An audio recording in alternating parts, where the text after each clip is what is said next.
Yes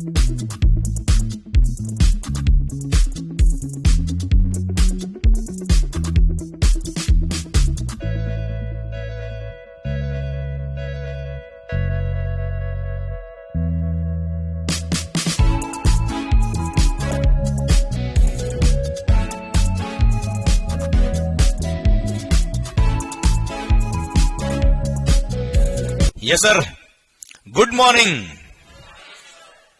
good morning. Yes sir, सरकार indirect tax, CA final, CS final या CMA final. Sir indirect tax की अगर हम बात करें तो as far as our syllabus is concerned. अच्छा एक बात और आपको ध्यान में कर देना, ये क्या चल रहा है उसको नहीं करना ध्यान। ओके, वीडियो रिकॉर्ड हो रहा है यार। ओके तो सर तो पॉइंट मेरा आपसे ये कि indirect tax, first of all this is a full course batch. ये कोई फास्ट ट्रैक बैच नहीं है, कोई रिवीजन बैच नहीं है, this is a full course batch. पर हाँ, आपने सीए फाइनल इनडायरेक्ट टैक्स में आप आ गए हो अगर यहाँ पे क्लास में, इट मींस आपने आर्टिकलशिप तो करी है। सेकंड थिंग, आपने इंटरमीडिएट भी पास किया होगा, सीए इंटर, तो वहां भी कुछ ना कुछ तो आपने इनडायरेक्ट टैक्स पढ़ा है यार। तो मैंने प्रिजम्पशन लिया है कि आपको, हाँ दिल की बात आ गई बार सर सर हमको कुछ भी याद नहीं है, ठीक है। Okay, this is a full course batch. सबसे पहली बात, हमको कुछ भी याद नहीं है, और अगर आर्टिकल्स में भी कुछ किया है तो वो किया है, अच्छे से किया है नो डाउट, पर एज फार एज पढ़ाई इज कंसर्न हमको सब कुछ पढ़ना है। मैंने प्रेजेंटेशन नहीं लिया है कि आपको कुछ भी नहीं आता है, we are reading it for the first time. Indirect tax का आई भी नहीं आता है, अंदर से इतनी खुशी है सर ओके चलिए सर, तो right from the basic we have to begin and till top we have to reach. Clear? देखो आप ये ध्यान रखिए कि we are not reading just to pass the exams, we are reading to become a chartered accountant और a company secretary और अ CWA. समझे मेरी बात? आपने अगर ये लेक्चर पढ़ा, इट मींस आपको इनडायरेक्ट टैक्स आना चाहिए, दैट्स इट, दैट्स इट। अब एग्जाम कोई भी हो, कभी भी हो, कैसा भी हो, समझे मेरी बात? केवल एग्जाम पास करना is not a target, okay. हमको इनडायरेक्ट टैक्स आना चाहिए। यहां से क्लास से नीचे उतरे, जो हमने क्लास में पढ़ा वो नीचे किसी ने कुछ पूछ लिया, अपने को आना चाहिए, that's it. Clear? Indirect tax एक ऐसा टैक्स है, जीएसटी पर्टिकुलरली अगर हम बात करें, एक ऐसा टैक्स है जो रोज काम आता है, रोज, वो भी डेली बेस पर और हर ट्रांजेक्शन पे। आप अगर नीचे से कुछ परचेज भी कर रहे हो तो भी काम आता है। आप समझे मेरी बात? डे टू डे लाइफ में ये टैक्स इतना काम आता है, इसलिए आपको बिल्कुल प्रैक्टिकल और बहुत सॉफ्ट तरीके से समझ आना चाहिए, ओके। चलिए शुरू करें हम, पक्का? ओके तो सर सबसे पहली बात,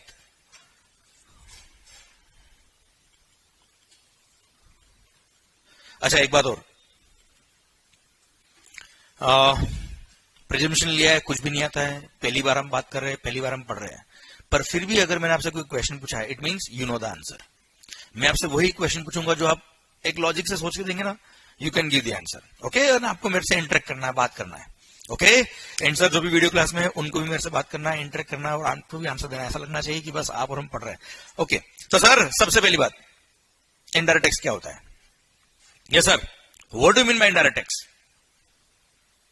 बेसिक आंसर चाहिए मेरे को, कोई टेक्निकल आंसर नहीं चाहिए sir, please. Tax paid indirectly to the government, okay. How it is paid to the government indirectly, मतलब कैसा मैकेनिज्म होता है? Burden is on one person and actually pay कोई और कर रहा है, इंसिडेंस पास ऑन हो रहा है। Very good, okay, very good. अगर हम बात करें डायरेक्ट टैक्स की, चलिए what do mean bye direct tax?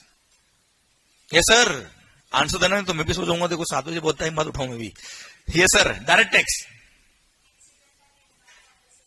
incidence and impact on the same person. For example of the tax, best income tax. Clear? जो पर्सन पे कर रहा है वही उसका बर्डन बोन कर रहा है, वही उसका इंसिडेंस बोन कर रहा है, किसी और को पास ऑन नहीं कर रहा, ओके। क्लियर? पक्का? इनडायरेक्ट टैक्स का कोई एग्जांपल? जीएसटी सर, आप आए इसलिए सर सर ओके चलिए, डायरेक्ट टैक्स हो या इनडायरेक्ट टैक्स हो, और भी बात करते हैं मस्त वाली एकदम। ये टैक्सेस क्या होते हैं? ये सरकार, एकदम बेसिक से बात करना है अपने को, एकदम रूट लेवल से, कॉमन सेंस से, लिटरली कर रहा हूं। इन बातों को करते करते हम पूरा जीएसटी कस्टम पढ़ लेंगे, पता ही नहीं पड़ेगा अपने को, ओके, बिल्कुल रूट से सर, कोई टफ नहीं है। यस सर, डायरेक्ट टैक्स हो इनडायरेक्ट टैक्स हो, what do you mean by taxes? क्या होता है टैक्स?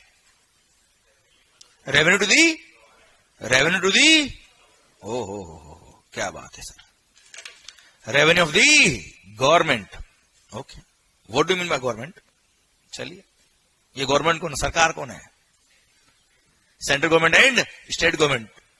ये भली सेंट्रल हो या स्टेट हो, गवर्नमेंट कौन आखिर? हाँ क्या, कहां से, मतलब हम कैसे?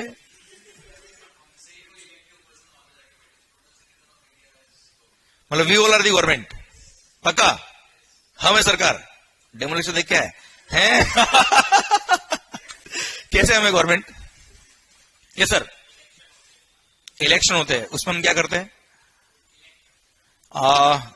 वोटिंग करते हैं, और जो कैंडिडेट होते हैं उसके अंदर जो मोस्ट एजुकेटेड होते हैं, समझदार लोग होते हैं, हंसो मत होए सर, वेल मैनर्ड लोग होते हैं, उनको हम इलेक्ट करते हैं। ओके, क्यों करते हैं इलेक्ट? क्या है गवर्नमेंट, हम क्यों इस तरह से काम कर रहे हैं सर? यस सर, हम क्यों है गवर्नमेंट, कैसे हम लोग? क्योंकि इंडिया में क्या है? Yes, democracy. India is a democratic country. Presidential rule नहीं चलता यहाँ पे कि साहब राजा ने कह दिया बात मानना है, दैट्स इट। नहीं, ऐसा नहीं। जनता जो कहेगी वो होगा। For the people, by the people and for the people. Democracy means for the people, by the people and of the people. Clear? जनता का, जनता के लिए एंड जनता के द्वारा। क्लियर? मतलब देश कौन चलाएगा? ऐसे चलाओगे? ऐसे चलाओगे? देश कौन चलाएगा? पक्का 100%। ओके, तो सर जो जनता चाहेगी वो होगा, जो हम सब चाहेंगे वो होगा, जो हम सब सोचेंगे कि ऐसा होना चाहिए वैसा होगा। क्यों? क्योंकि इंडिया में क्या है? डेमोक्रेसी।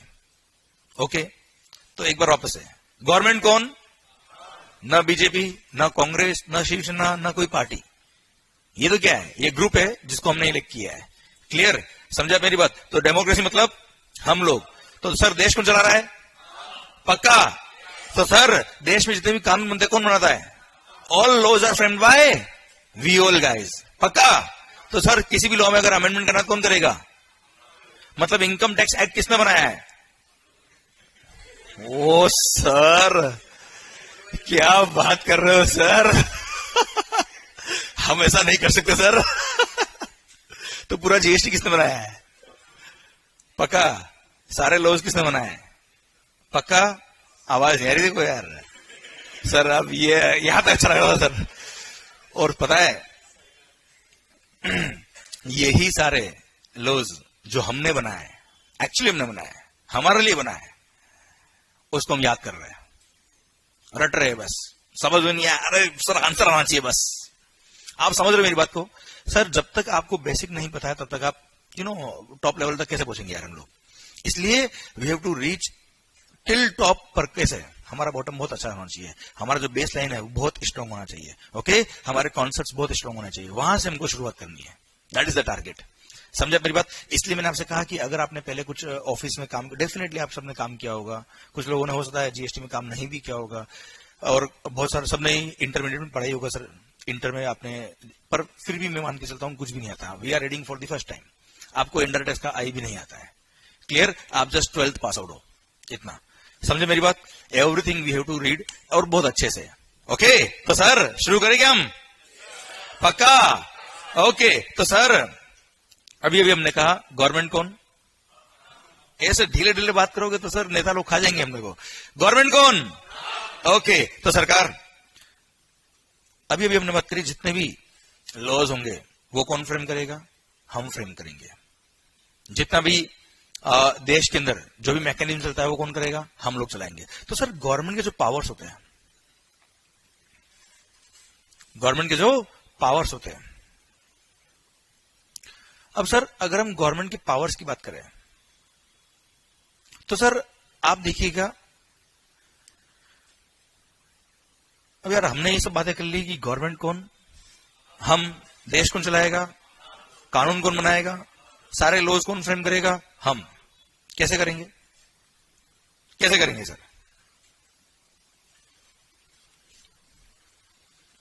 ये सर कैसे फ्रेम करेंगे हम लोग? बिल पास करेंगे, कहां पास करेंगे?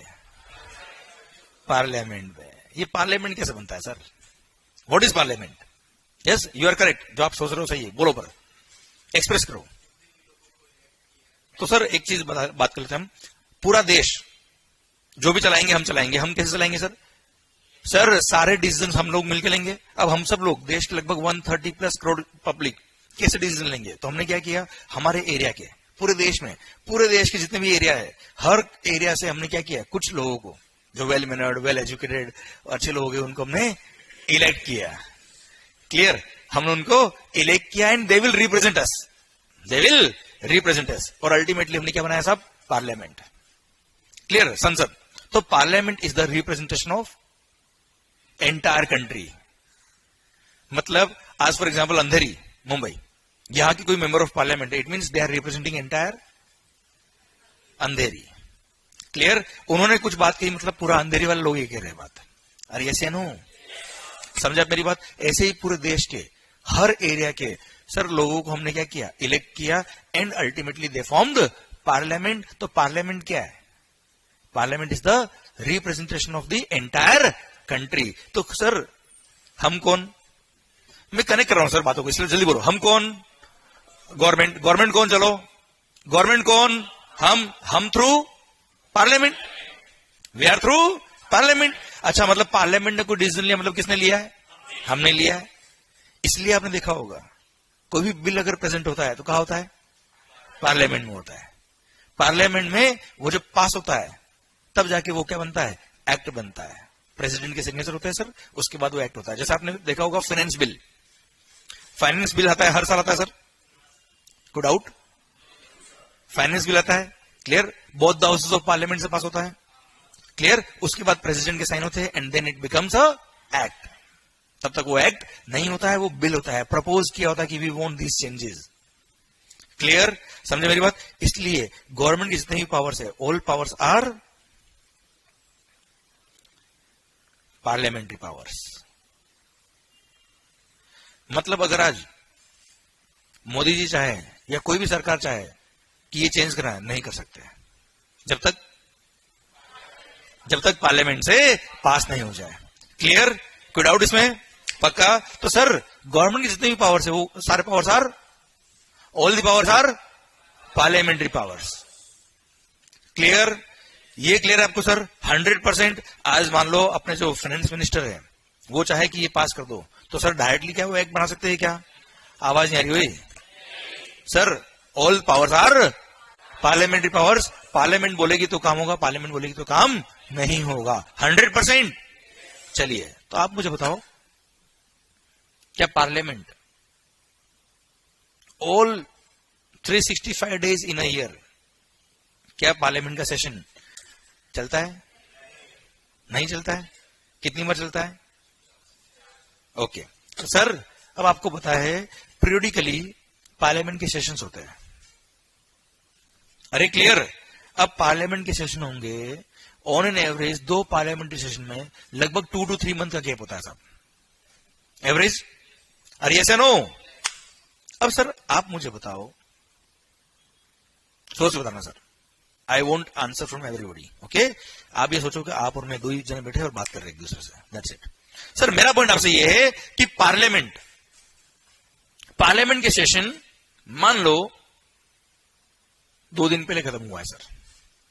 पार्लियामेंट का सेशन अभी 2 दिन पहले ही खत्म हुआ है and next session will come on around 2 to 3 months, जो भी शेड्यूल बनेगा उस अकॉर्डिंग। अरे यस या नो? अब मेरा पॉइंट आपसे ये है, मान लो मुंबई में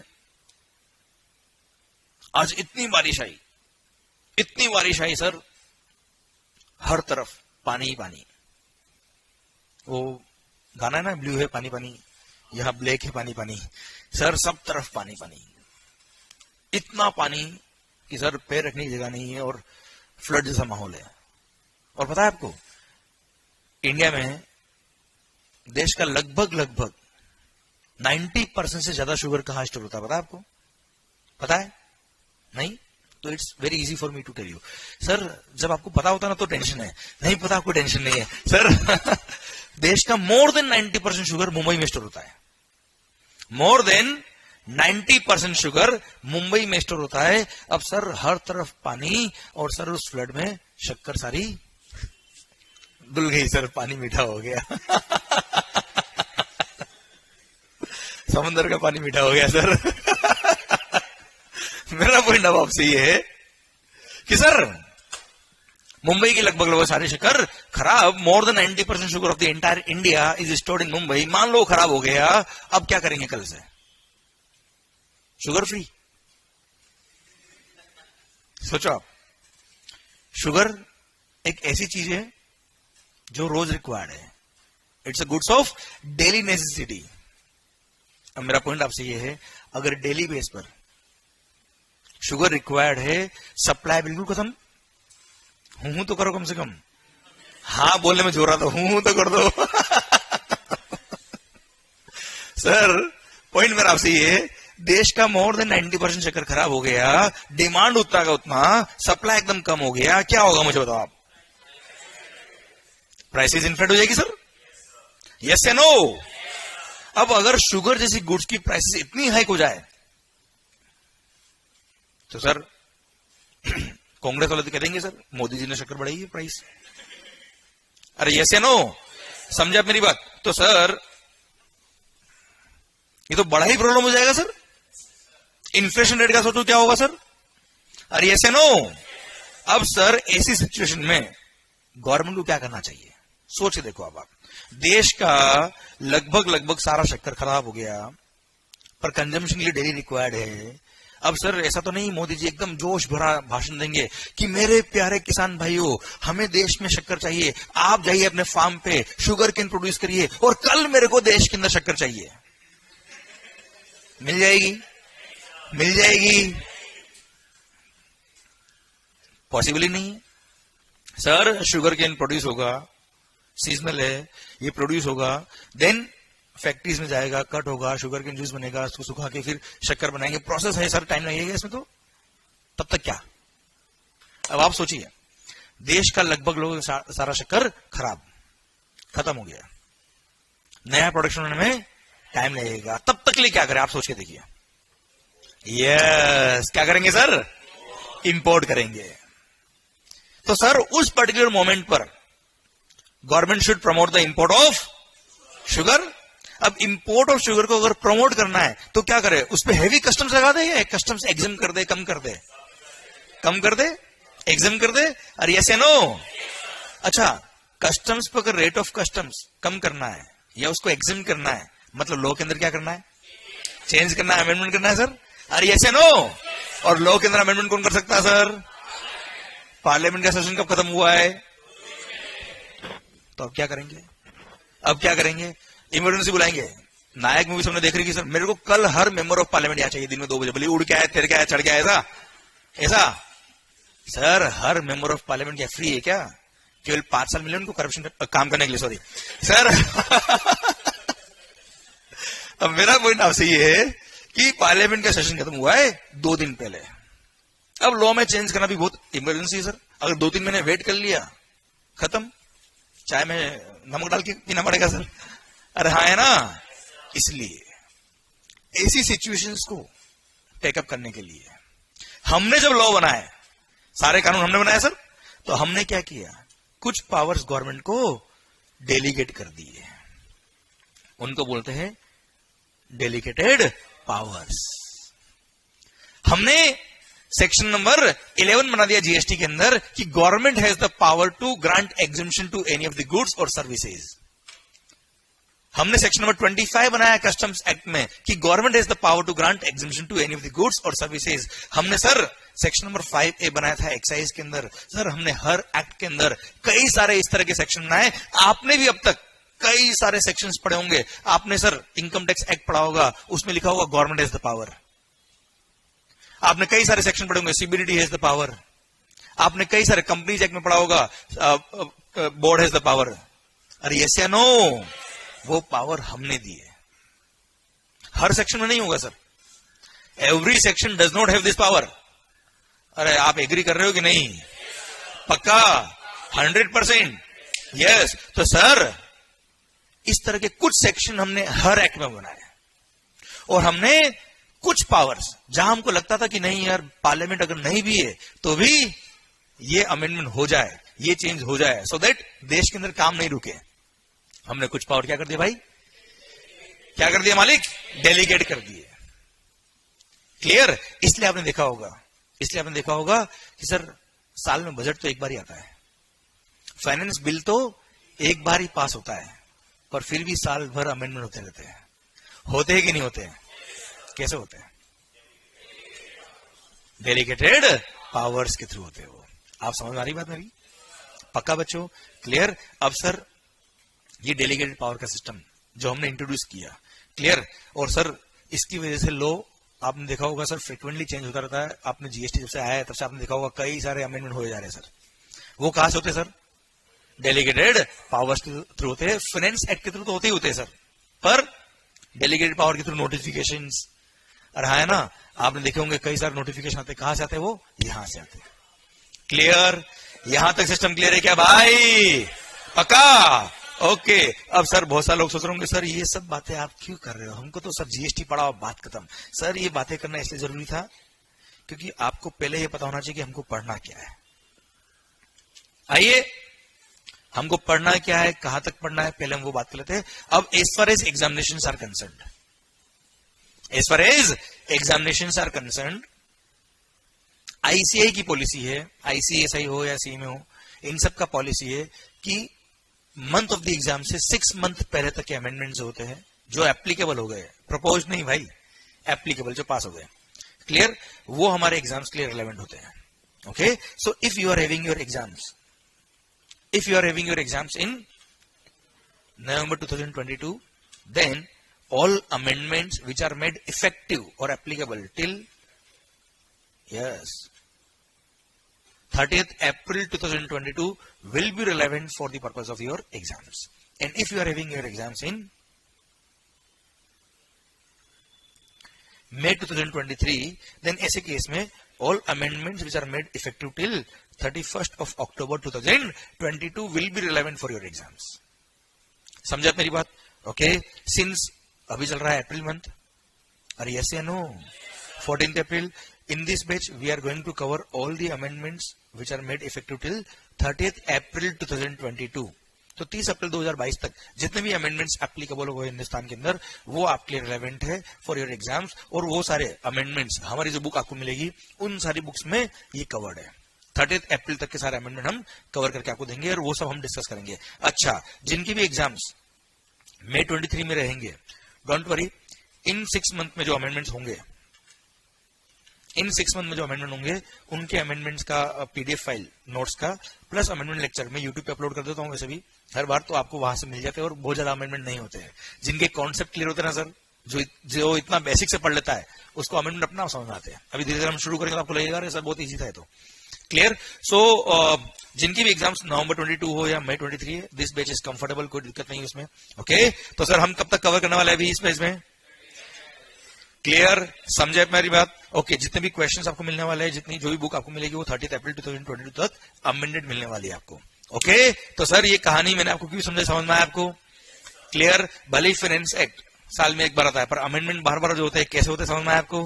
पक्का? ओके, तो एक बार आप मुझे बताएं गवर्नमेंट कौन? पक्का? जितने भी लोग बनाएंगे कौन बनाएंगे? आवाज नहीं आ रही ओए। पक्का? 100%? चलो तो एक बार, बहुत सारे लोग बोलते हैं गवर्नमेंट चोर, बोलते हैं ना सर, तो एक बार बोलना गवर्नमेंट कौन?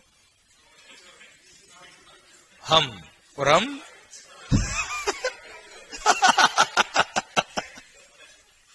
ओके, तो सर ध्यान दीजिएगा, गवर्नमेंट चोर नहीं है। हाँ, कुछ लोग हो सकते हैं जो काम अच्छे से नहीं कर रहे, ईमानदारी से नहीं कर रहे, वो हो सकता है, अदरवाइज गवर्नमेंट कौन?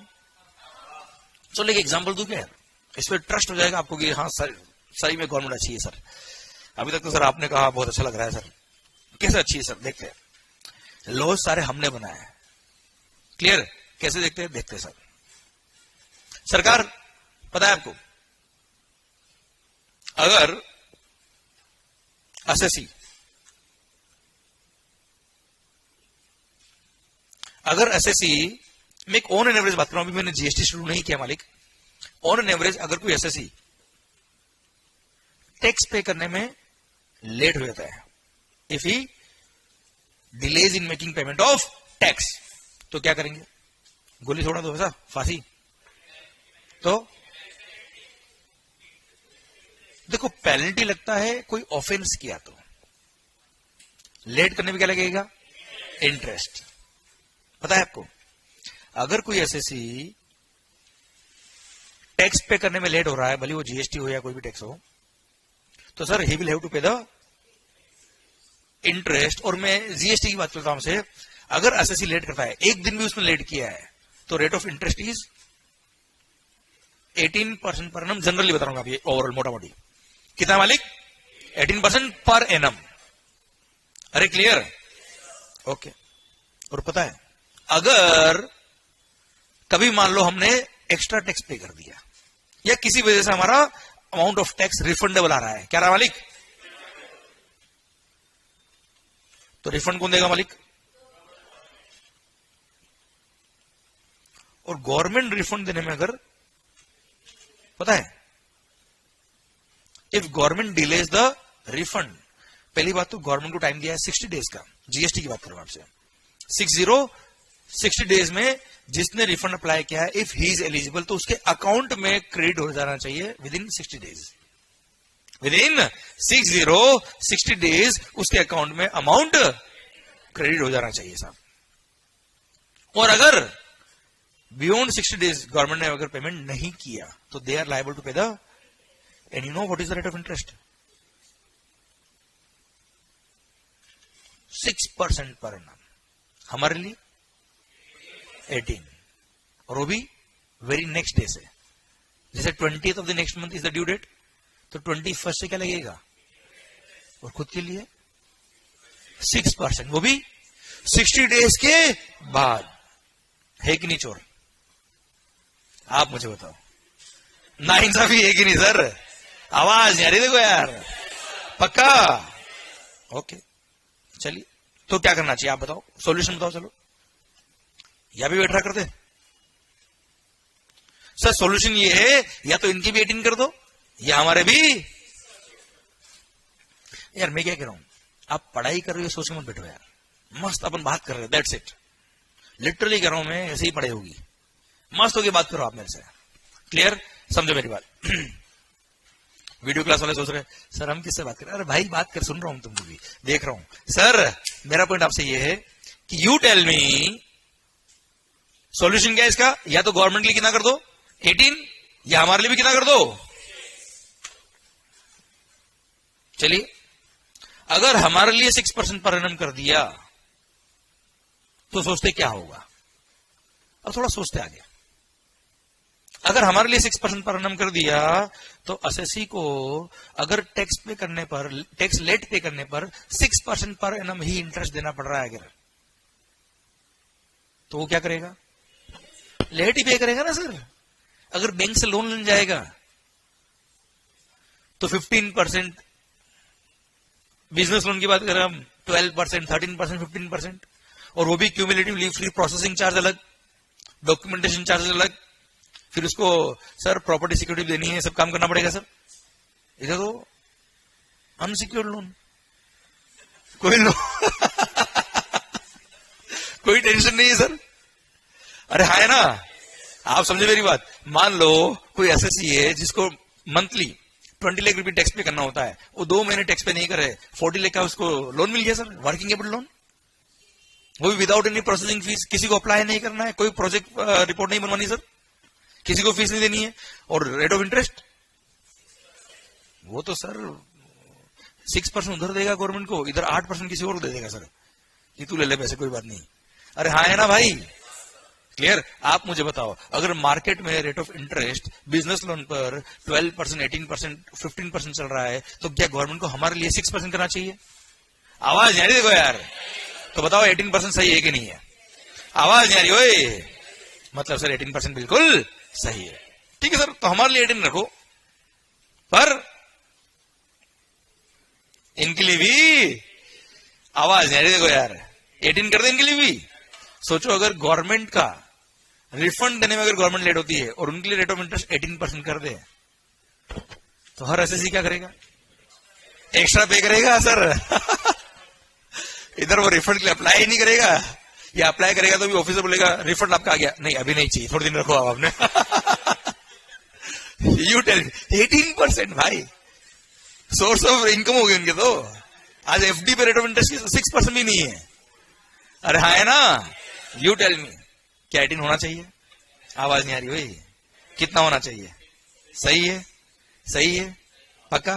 हमारे लिए, उनके लिए सही है, गलत है? 5 मिनट पहले आप कह रहे थे गवर्नमेंट, आप समझ रहे हो मैं क्या कहना चाह रहा हूं सर? अगर ये बात मैंने आपको नहीं शेयर करी थी, ये 5 मिनट जो डिस्कशन मैंने किया आपसे, हम सबने मिलकर अगर ये सोचा नहीं होता कि आखिर ऐसा क्यों, तो जिंदगी भर गवर्नमेंट को गाली देके ये सेक्शन याद करते हैं जो हो रहा है। आप समझना मैं क्या कहना चाह रहा हूं सर आपसे। हम जिंदगी भर क्या करते सर? सर गवर्नमेंट चोर, गवर्नमेंट चोर। 2-3 लोग तो पता नहीं क्या क्या और बोलते थे सर। यू टेल मी, सही है कि नहीं है बताओ मुझे आप, बस।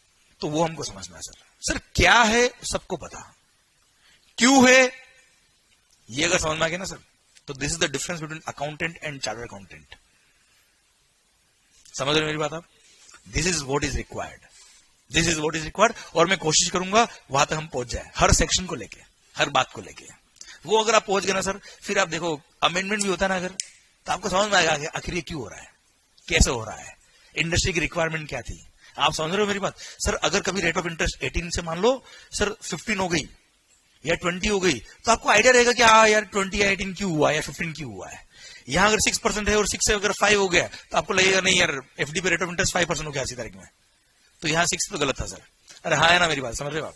ये गवर्नमेंट कौन है? आवाज नहीं आ रही हो? गवर्नमेंट के प्रोविजंस गलत नहीं है सर। हाँ कुछ ऑफिसर्स होंगे जो गलत होंगे सर, गवर्नमेंट चोर नहीं है। समझे आप मेरी बात?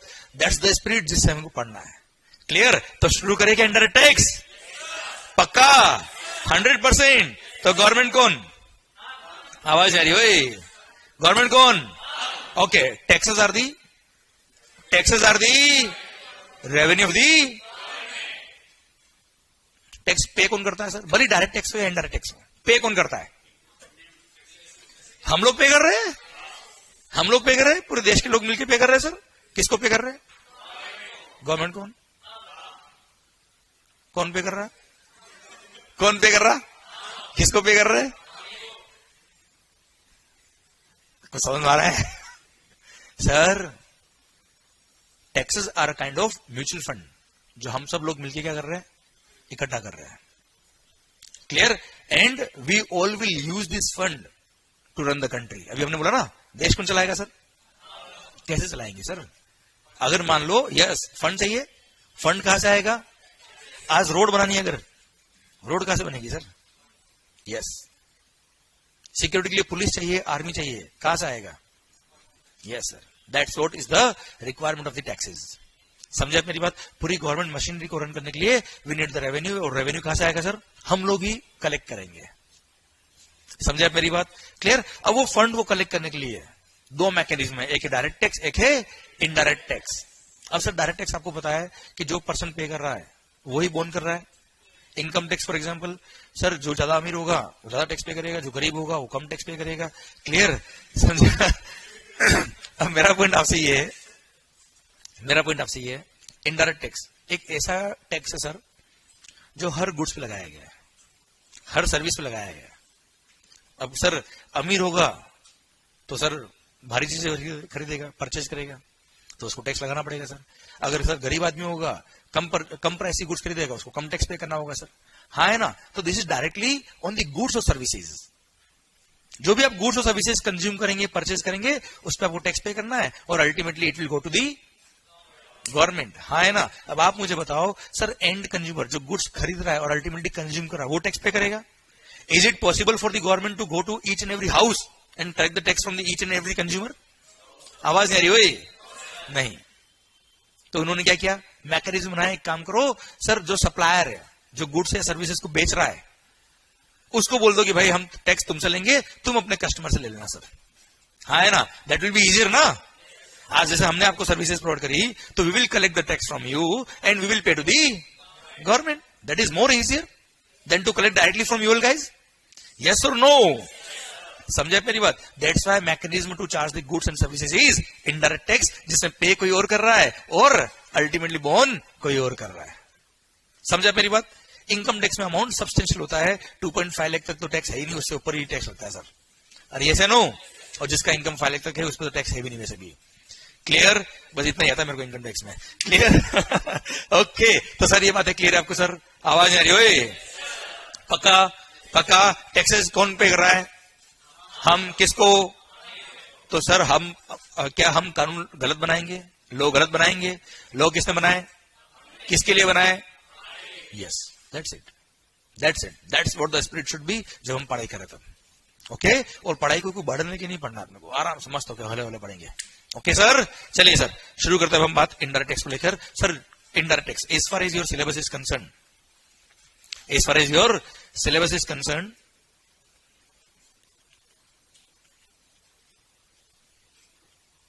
इनडायरेक्ट टैक्स के अंदर दो पोर्शन है साहब, GST and customs plus FTP. Writing समझ मारी आपको मेरी? थोड़ा और बिगड़ेगा आगे जाके सर। ओके सर, मेरा पॉइंट आपसे ये है, जीएसटी की अगर हम बात करें, अच्छा indirect tax 100 marks, paper 100 marks का सर, इसमें 75 मार्क्स का पोर्शन होता है जीएसटी का, 25 मार्क्स का पोर्शन होता है customs plus foreign trade policy का सर, एफटीपी। ओके, तो सर शुरुआत किससे करें ये बताओ आप? तो शुरुआत किससे करें, क्या पढ़े, जीएसटी या कस्टम्स? देश में सर सबसे डिमांडिंग पोजीशन आज की तारीख में है, कोई टैक्स की है तो वो क्या है? तो सर शुरू करें क्या जीएसटी? ऐसे धीरे धीरे बोलोगे तो मैं भी धीरे धीरे शुरू करूंगा। अरे शुरू करें क्या जीएसटी? पक्का? Okay, goods and services tax. Okay, एक और चीज जो भी मैं यहां लिखूंगा ना sir, at the end of the lecture हम क्या करेंगे, I will give you time to have a click of this slide. उससे क्या होगा कि यहां लिखने का टाइम आपको खराब नहीं होगा, एंड जो आपने क्लिक किया उसको घर जाके जब भी आप रिवीजन करोगे तो उसमें नोट कर लेना आप, तो अपना टाइम बचेगा, इफेक्टिवली पढ़ाई अच्छी होगी यहाँ पे। ओके सर, ठीक है मालिक। ओके, तो सरकार गुड्स एंड सर्विसेज टैक्स 1 जुलाई 2017 से 1 जीएसटी आया। पहले क्या था sir? Service tax, excise, VAT, sales tax. अरे हाँ है ना? ऐसा क्या हो गया जो ये टैक्स की रिक्वायरमेंट आई जीएसटी? मतलब ऐसा कहा जाता है कि इंडिपेंडेंट इंडिया का सबसे बड़ा इकोनॉमिक रिफॉर्म कोई है तो वो है GST. What was the requirement? ऐसा क्या हो गया जो जीएसटी लाना पड़ गया? What was the hurdles? तकलीफ क्या थी साहब, परेशानी क्या थी?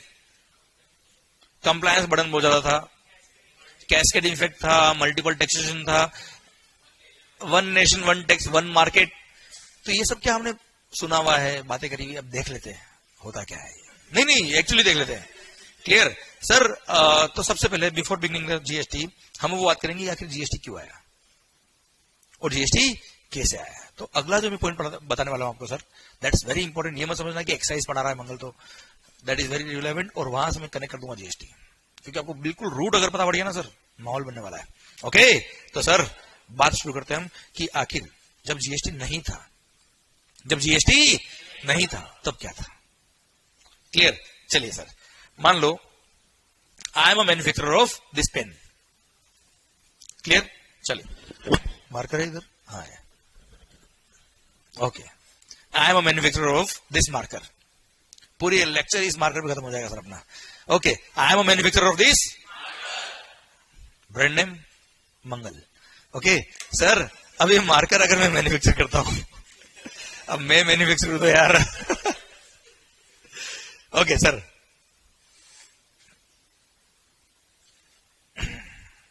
आई am a manufacturer of this marker,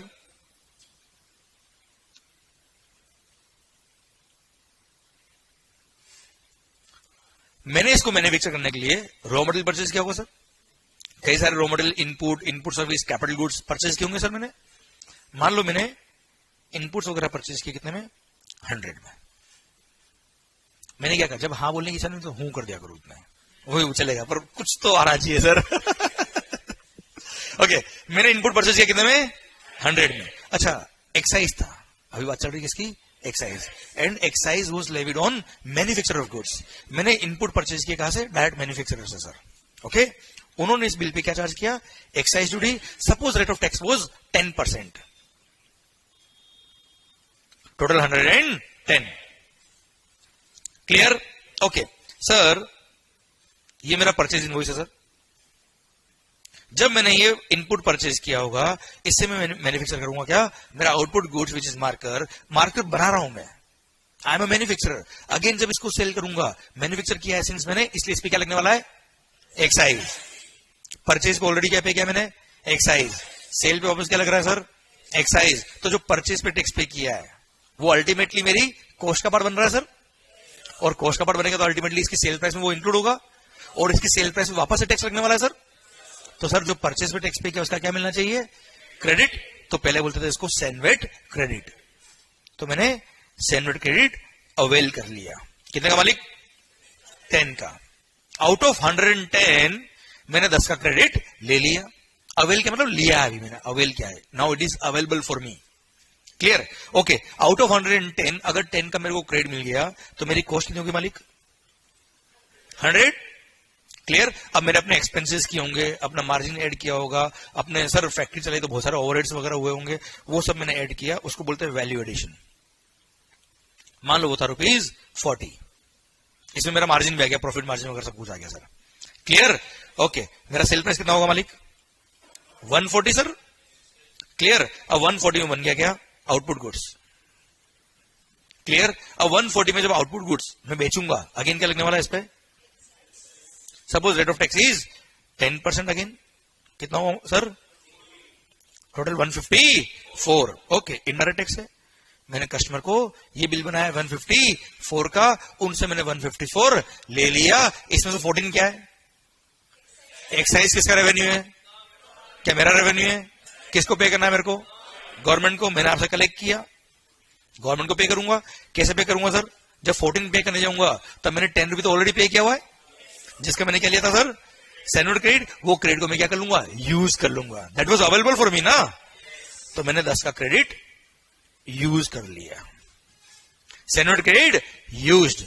sir balance कितना बचा मालिक? 4। ये 4 में क्या कर दूंगा? पे कर दूंगा। क्लियर? तो अल्टीमेटली गवर्नमेंट को कितना मिल गया सर? आवाज नहीं आ रही हो? पक्का? क्लियर? कस्टमर से कितना गया है? कस्टमर की पॉकेट से कितना टैक्स गया है? गवर्नमेंट को कितना गया है? क्लियर?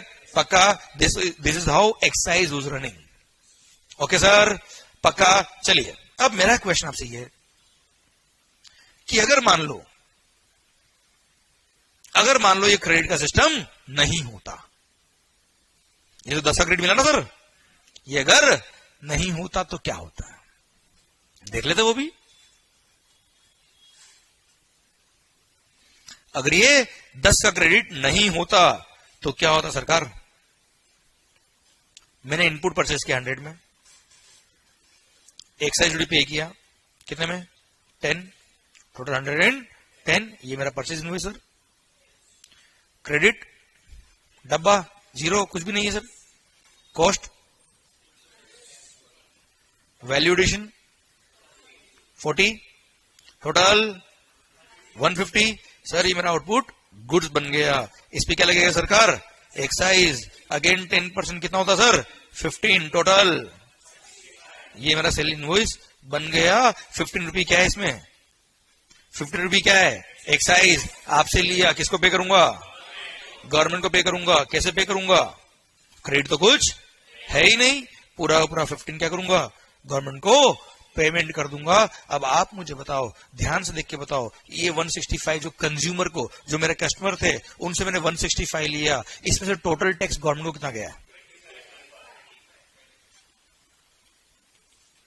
टोटल एक्साइज कितना लग गया sir?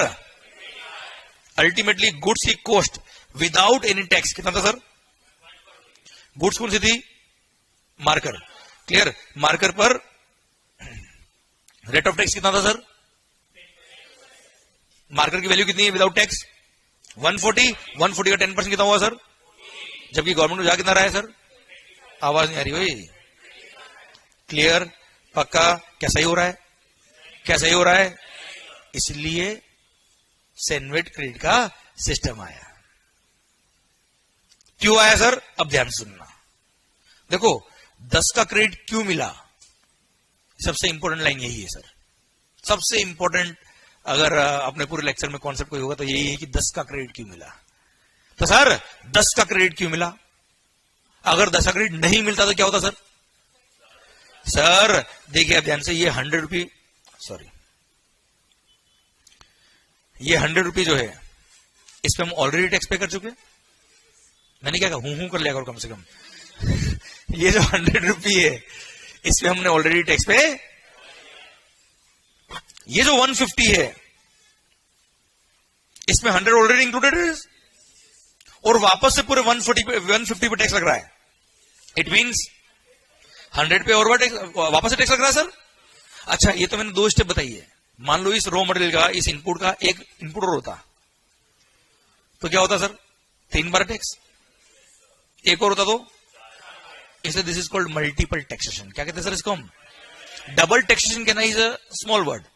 Multiple taxation includes multiple taxes. समझा मेरी बात मेरी आप? क्लियर? सर अगर ये 10 का क्रेडिट नहीं मिलता तो क्या होता सर? मल्टीपल टैक्सेशन होता. क्या होता सर?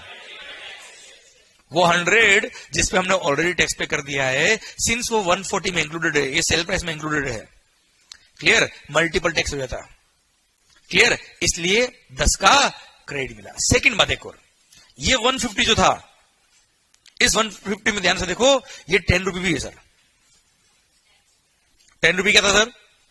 10 रुपये क्या था सर? Tax, excise. अब इस 150 में 10 रुपये भी है और इस पूरे 150 में वापस से 10% एक्साइज लग रहा है. इट मींस वो जो 10 रुपये टैक्स था उस पर भी एक्साइज लग गया सर. यस या नो? मतलब एक्साइज पे एक्साइज, एक्साइज पे एक्साइज. अरे भाई तुमको टैक्स किस पे लेना है यार? वैल्यू ऑफ गुड्स पे लेना है कि टैक्स पे टैक्स लेना है? वैल्यू ऑफ गुड्स पे लेना सर. इसलिए ये टैक्स पे जो टैक्स लग रहा था, this is what is called cascading effect. This is what is called. समझे आप मेरी बात? इस 100 पे जो बार बार टैक्स लग रहा था, this is called multiple taxation. और जो 10 रुपये एक्साइज था, एक्साइज पे एक्साइज लग रहा था, this is what is called. So to avoid the multiple taxation and 10 का क्रेडिट मिला. मेरी बात समझ में आई आपको? अब मैं पूरी लैंग्वेज को बोलता हूं अच्छे से. अगर आपसे जिंदगी में कोई पूछ ले अगर कि आखिर 10 का क्रेडिट क्यों मिला, तो एक ही आंसर आना चाहिए. क्या? क्योंकि टैक्स जो लग रहा है वो पूरे 140 पे लग रहा है. कितने में लग रहा है sir? Which includes 100, which includes 100 on which we have already paid the tax. और वापस से पूरे 140 इंक्लूडिंग 100 पे टैक्स लग रहा है. So to avoid the multiple taxation and cascading effect 10 का क्रेडिट मिला. यस या नो? अच्छा, इस बात को और सब्सटेंशिएट करने के लिए एक एग्जांपल और देता हूं, मजा आ जाएगा आपको जिंदगी में. अरे कोई जल्दी तो नहीं आपको? पता मेरे को भी नहीं है सर, आराम से बढ़ने का, पर बिल्कुल बेसिक से, बिल्कुल बेसिक. हर एक चीज इतनी क्लियर होनी चाहिए कि उसका लॉजिक कोई पूछ लेना सर तो अपन उसको पूरा खोल के रख दे. समझे मेरी बात? जैसे अभी आपने पढ़ा या आपने सुना सर मल्टीपल टैक्स हटाने के लिए, कैस्केडिंग इफेक्ट हटाने के लिए, ये सब चल बातें कोई पूछ ले कैसे होता था पता चल, ये खोल दिया पूरा. समझा मेरी बात? This should be your concept. Okay? पता है अगर इस कॉन्सेप्ट से आपने पढ़ाई करी ना बेटा, तो what is the result? Question exam के अंदर कितना ही घुमा फिरा के पूछ ले, आप टेंशन में नहीं आओगे. और these are CA finals. Believe me, मैं अगर आपको 1000 क्वेश्चन भी करा दूंगा तो आना नेक्स्ट 1001वां क्वेश्चन है वहां पे. और अगर आपके कॉन्सेप्ट क्लियर है तो आपने भले ही 100 क्वेश्चन किए हैं, पर सर 100% गारंटी है कि कोई भी क्वेश्चन आ जाए आप कर लेंगे सर. समझे? This is what is required. Okay, मेरी बात समझिएगा आप. मान लो सर, एक और एग्जांपल लेता हूं मैं आपसे. मान लो I am a manufacturer of this pen, और पेन एग्जम्प्ट है मान लो एक्साइज से, अभी एक्साइज चल रहा है सर, जीएसटी नहीं आया अभी, ठीक है sir. Pennies exempt from excise, okay sir. पर इसका रॉ मटेरियल जो मैंने परचेज किया प्लास्टिक, वो एग्जम्प्ट नहीं है सर। आउटपुट गुड्स हो सकता है एग्जम्प्ट हो, जरूर थोड़ा इनपुट एग्जम्प्ट हो यार उसके। तो सर मैंने इनपुट परचेज किया कितने में, 100 में, अगेन उस पर एक्साइज पे किया 10%, होता है कितना 10, टोटल 110। मैंने 110 है, मैंने क्या परचेज किया भाई, रॉ मटेरियल परचेज किया, इनपुट्स परचेज किए, क्लियर। अब सर इन इनपुट को यूज लूंगा किसको बनाने के लिए, I will manufacture pen and pen is exempt from GST, clear. You tell me, जब पेन पे एक्साइज एग्जम्प्ट है तो पेन पे एक्साइज लगने वाला है क्या, नहीं। अब पेन पे अगर एक्साइज नहीं लगेगा तो क्या कोई मल्टीपल टैक्स होगा, आवाज नहीं आ रही ओए, कोई कैस्केड इफेक्ट होने वाला है क्या, गवर्नमेंट ने सेन्वेटिव देने से मना कर दिया, मतलब नहीं देंगे सर हम क्रेडिट। आगे हम देखते क्या हो रहा है, तकलीफ आएगी तो बात करेंगे गवर्नमेंट से हम, सर गवर्नमेंट कौन है, बस दैट्स इट। प्रॉब्लम आएगी तो बात करेंगे सर, सर गवर्नमेंट ने क्रेडिट देने से मना कर दिया। यू टेल मी मेरी कॉस्ट कितनी होगी सर, कॉस्ट कितनी हो गई, मैंने वैल्यू एडिशन किया कितना 40, टोटल 150, ये आपका भाई पेन बन गया, इस पे एक्साइज कितना है सर 150 में मैंने इस पेन को सेल किया। यू टेल मी, गवर्नमेंट ने क्रेडिट देने से मना कर दिया, क्या कोई मल्टीपल टैक्स हुआ है, आवाज नहीं आ रही ओए, क्या कोई कैस्केड इफेक्ट हुआ है, नहीं। समझे आप मेरी बात। तो गवर्नमेंट ने अगर क्रेडिट देने से मना किया तो गलत किया कि सही किया, आवाज नहीं आ रही हुई। इसलिए परचेज पे टैक्स पे किया है, इसलिए क्रेडिट नहीं मिलता है। ये एक मिथ है गवर्नमेंट सबके बीच में कि परचेज पे टैक्स पे किया इसलिए क्रेडिट मिलता है। सर परचेज पे टैक्स पे किया होता इसलिए क्रेडिट मिलता तो आपने जो शर्ट पहनी है उसका भी आपने क्रेडिट लिया होता। परचेज पे टैक्स पे करने पे क्रेडिट नहीं मिलता। अब मुझे बताओ क्रेडिट क्यों मिलता है? अब आंसर जो आएगा ना, माहौल आंसर आएगा। अब समझना है 10 का क्रेडिट क्यों मिला। अब सुनना मेरी बात को, 10 का क्रेडिट क्यों मिला? क्योंकि टैक्स जो लग रहा है वो पूरे 140 पे लग रहा है। अगर 140 पे नहीं लग रहा होता तो, क्योंकि टैक्स जो लग रहा है वो पूरे 140 पे लग रहा है, which includes 100 on which we have already paid the tax, और वापस से पूरे 140 इंक्लूडिंग 100 पे टैक्स लग रहा है। So to avoid the multiple taxation and cascading effect 10 का क्रेडिट मिला। पक्का पक्का। अब सर आवाज आपकी तरफ से आएगी, आप बोलोगे ये मंत्र है इनडायरेक्ट टैक्स का, ध्यान रखना आप। ये वो मंत्र है जिसके बेस पे पूरा जीएसटी समझ में आएगा आपको। क्लियर? तो 1 2 3 गो। 10 का क्रेडिट क्यों मिला? क्योंकि टैक्स लग रहा है पूरे 140 पे लग रहा है, which includes on which we already paid the tax, और वापस से पूरे 140 इंक्लूडिंग 100 पे टैक्स लग रहा है। So to avoid the multiple taxation and cascading effect 10 का क्रेडिट मिला। ओके तो सर एक बार और 10 का क्रेडिट क्यों मिला? इसको पता है, बोलना नहीं है, फील करना है। आंखें बंद, आंखें बंद। वीडियो क्लास आंखें बंद भाई, देख क्या रहे हो वैसे? सर आंखें बंद। 10 का क्रेडिट, अच्छा फील करना है, बोलना नहीं है। क्योंकि टैक्स लग रहा है वो पूरे 140 पे लग रहा है। फील फील, बोलना नहीं है। टैक्स लग रहा है वो पूरे 140 पे लग रहा है, which includes 100 on which we have already paid the tax यार, और वापस से पूरे 140 इंक्लूडिंग 100 पे टैक्स लग रहा है। मल्टीपल टैक्स हो रहा है। वो 100 रुपए जिस पे हमने टैक्स पे कर दिया उस पर वापस से टैक्स लग रहा है। वो 10 रुपए जो इस पे हमने टैक्स पे किया, 10 रुपए जो हमने टैक्स पे किया सर, उस पे वापस से टैक्स लग जाता, कैस्केडिंग इफेक्ट होता। So to avoid the multiple taxation and cascading effect 10 का क्रेडिट मिला। ओम शांति शांति। धीरे से आंख खोलना बेटा। अबे सो कौन गया हुए सर? तो समझ में आपको विजुअलाइज हुआ कि आखिर 10 का क्रेडिट क्यों मिल रहा है सर? पक्का 100%? ओके ठीक है सर। ओके तो आपको ये समझ में आ गया कि आखिर 10 का क्रेडिट क्यों मिला। पक्का? एकदम फील भी हो गया आपको शानदार वाला कि 10 का क्रेडिट क्यों मिला, विजुअलाइज हो गया पूरा आपको। पक्का? Okay done. चलिए सर अब बात करते हैं, काम करते हैं कि यार सर जब जीएसटी नहीं था, एक्साइज था, ओके, पर वेट भी तो था सर, सेल्स टैक्स। चलिए सर अब वेट और सेल्स टैक्स दोनों का साथ में एग्जांपल, वेट और एक्साइज दोनों का साथ में एग्जांपल ले लेते हैं हम लोग। Again I am a manufacturer,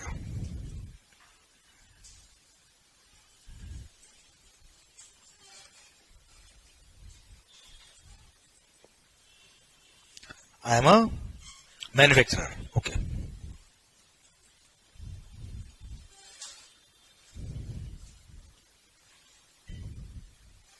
okay मैं मार्कर मैन्युफैक्चर करता हूं सर। ओके मालिक, ठीक है। अब मार्कर्स मैन्युफैक्चर करने के लिए मैंने पेन परचेज किए, प्लास्टिक परचेज किया, मैंने रॉ मटेरियल परचेज किया, मैंने इनपुट परचेज किया सपोज 100 में, मैन्युफैक्चरर से परचेज किया सर, उसने क्या लगाया होगा अगेन, रेट 10%, कितना हो गया सर 10, टोटल 110। पर सिंस उस पर्सन ने सेल भी तो किया है सर, जिसने मैन्युफैक्चर किया, एक्साइज लग गया, बट उसने सेल भी किया है sir, that's why he will charge sales tax which is called VAT. Okay VAT था मान लो 4%, 4.4, टोटल 114.40। तो मेरे को परचेज बिल आया 114.40 का, उसमें से 10 क्या था भाई, एक्साइज 4.4। अब आवाज आएगी चाय पीने के बाद सब। सर पॉइंट मेरा आपसे ये है कि sir since I am manufacturer of this markers, and marker manufacture करने में क्या लगेगा सर, मार्कर्स मैन्युफैक्चर करने में क्या लगेगा, एक्साइज, एंड मार्कर जब सेल करूंगा तब क्या लगेगा sir, VAT. Okay on sale of this markers I will have to pay the excise as well as VAT, और मैंने परचेज पे ऑलरेडी क्या पे किया है, एक्साइज प्लस वेट, तो मेरे को दोनों को क्या मिलेगा, क्रेडिट। तो since excise was the revenue of central government, तो इसका क्रेडिट भी कौन देगा, सेंट्रल गवर्नमेंट, इसलिए इसको बोलते थे सेनवेट क्रेडिट। सेनवेट मतलब central value added tax, central VAT, central VAT एक तरह से हो गया। ओके तो मैंने सेनवेट क्रेडिट अवेल किया 10 का। ओके मैंने वेट क्रेडिट अवेल किया कितने का मालिक, 4.40 का, तो अल्टीमेटली मेरी कॉस्ट होगी कितनी सर, 100। ओके मैंने वैल्यूडेशन किया फिर 40 का, टोटल 140। ये मेरा हो गया sale price of the marker, ये मेरा आउटपुट गुड्स। ओके सर जब मैं इसको बेचूंगा सबसे पहले क्या लगेगा, एक्साइज सपोज 10% होता है 14, टोटल 154। जब बेचूंगा अगेन क्या लगेगा, VAT, VAT is the rate, suppose 4% again कितना होता सर, 6 बोलो ना भाई 16।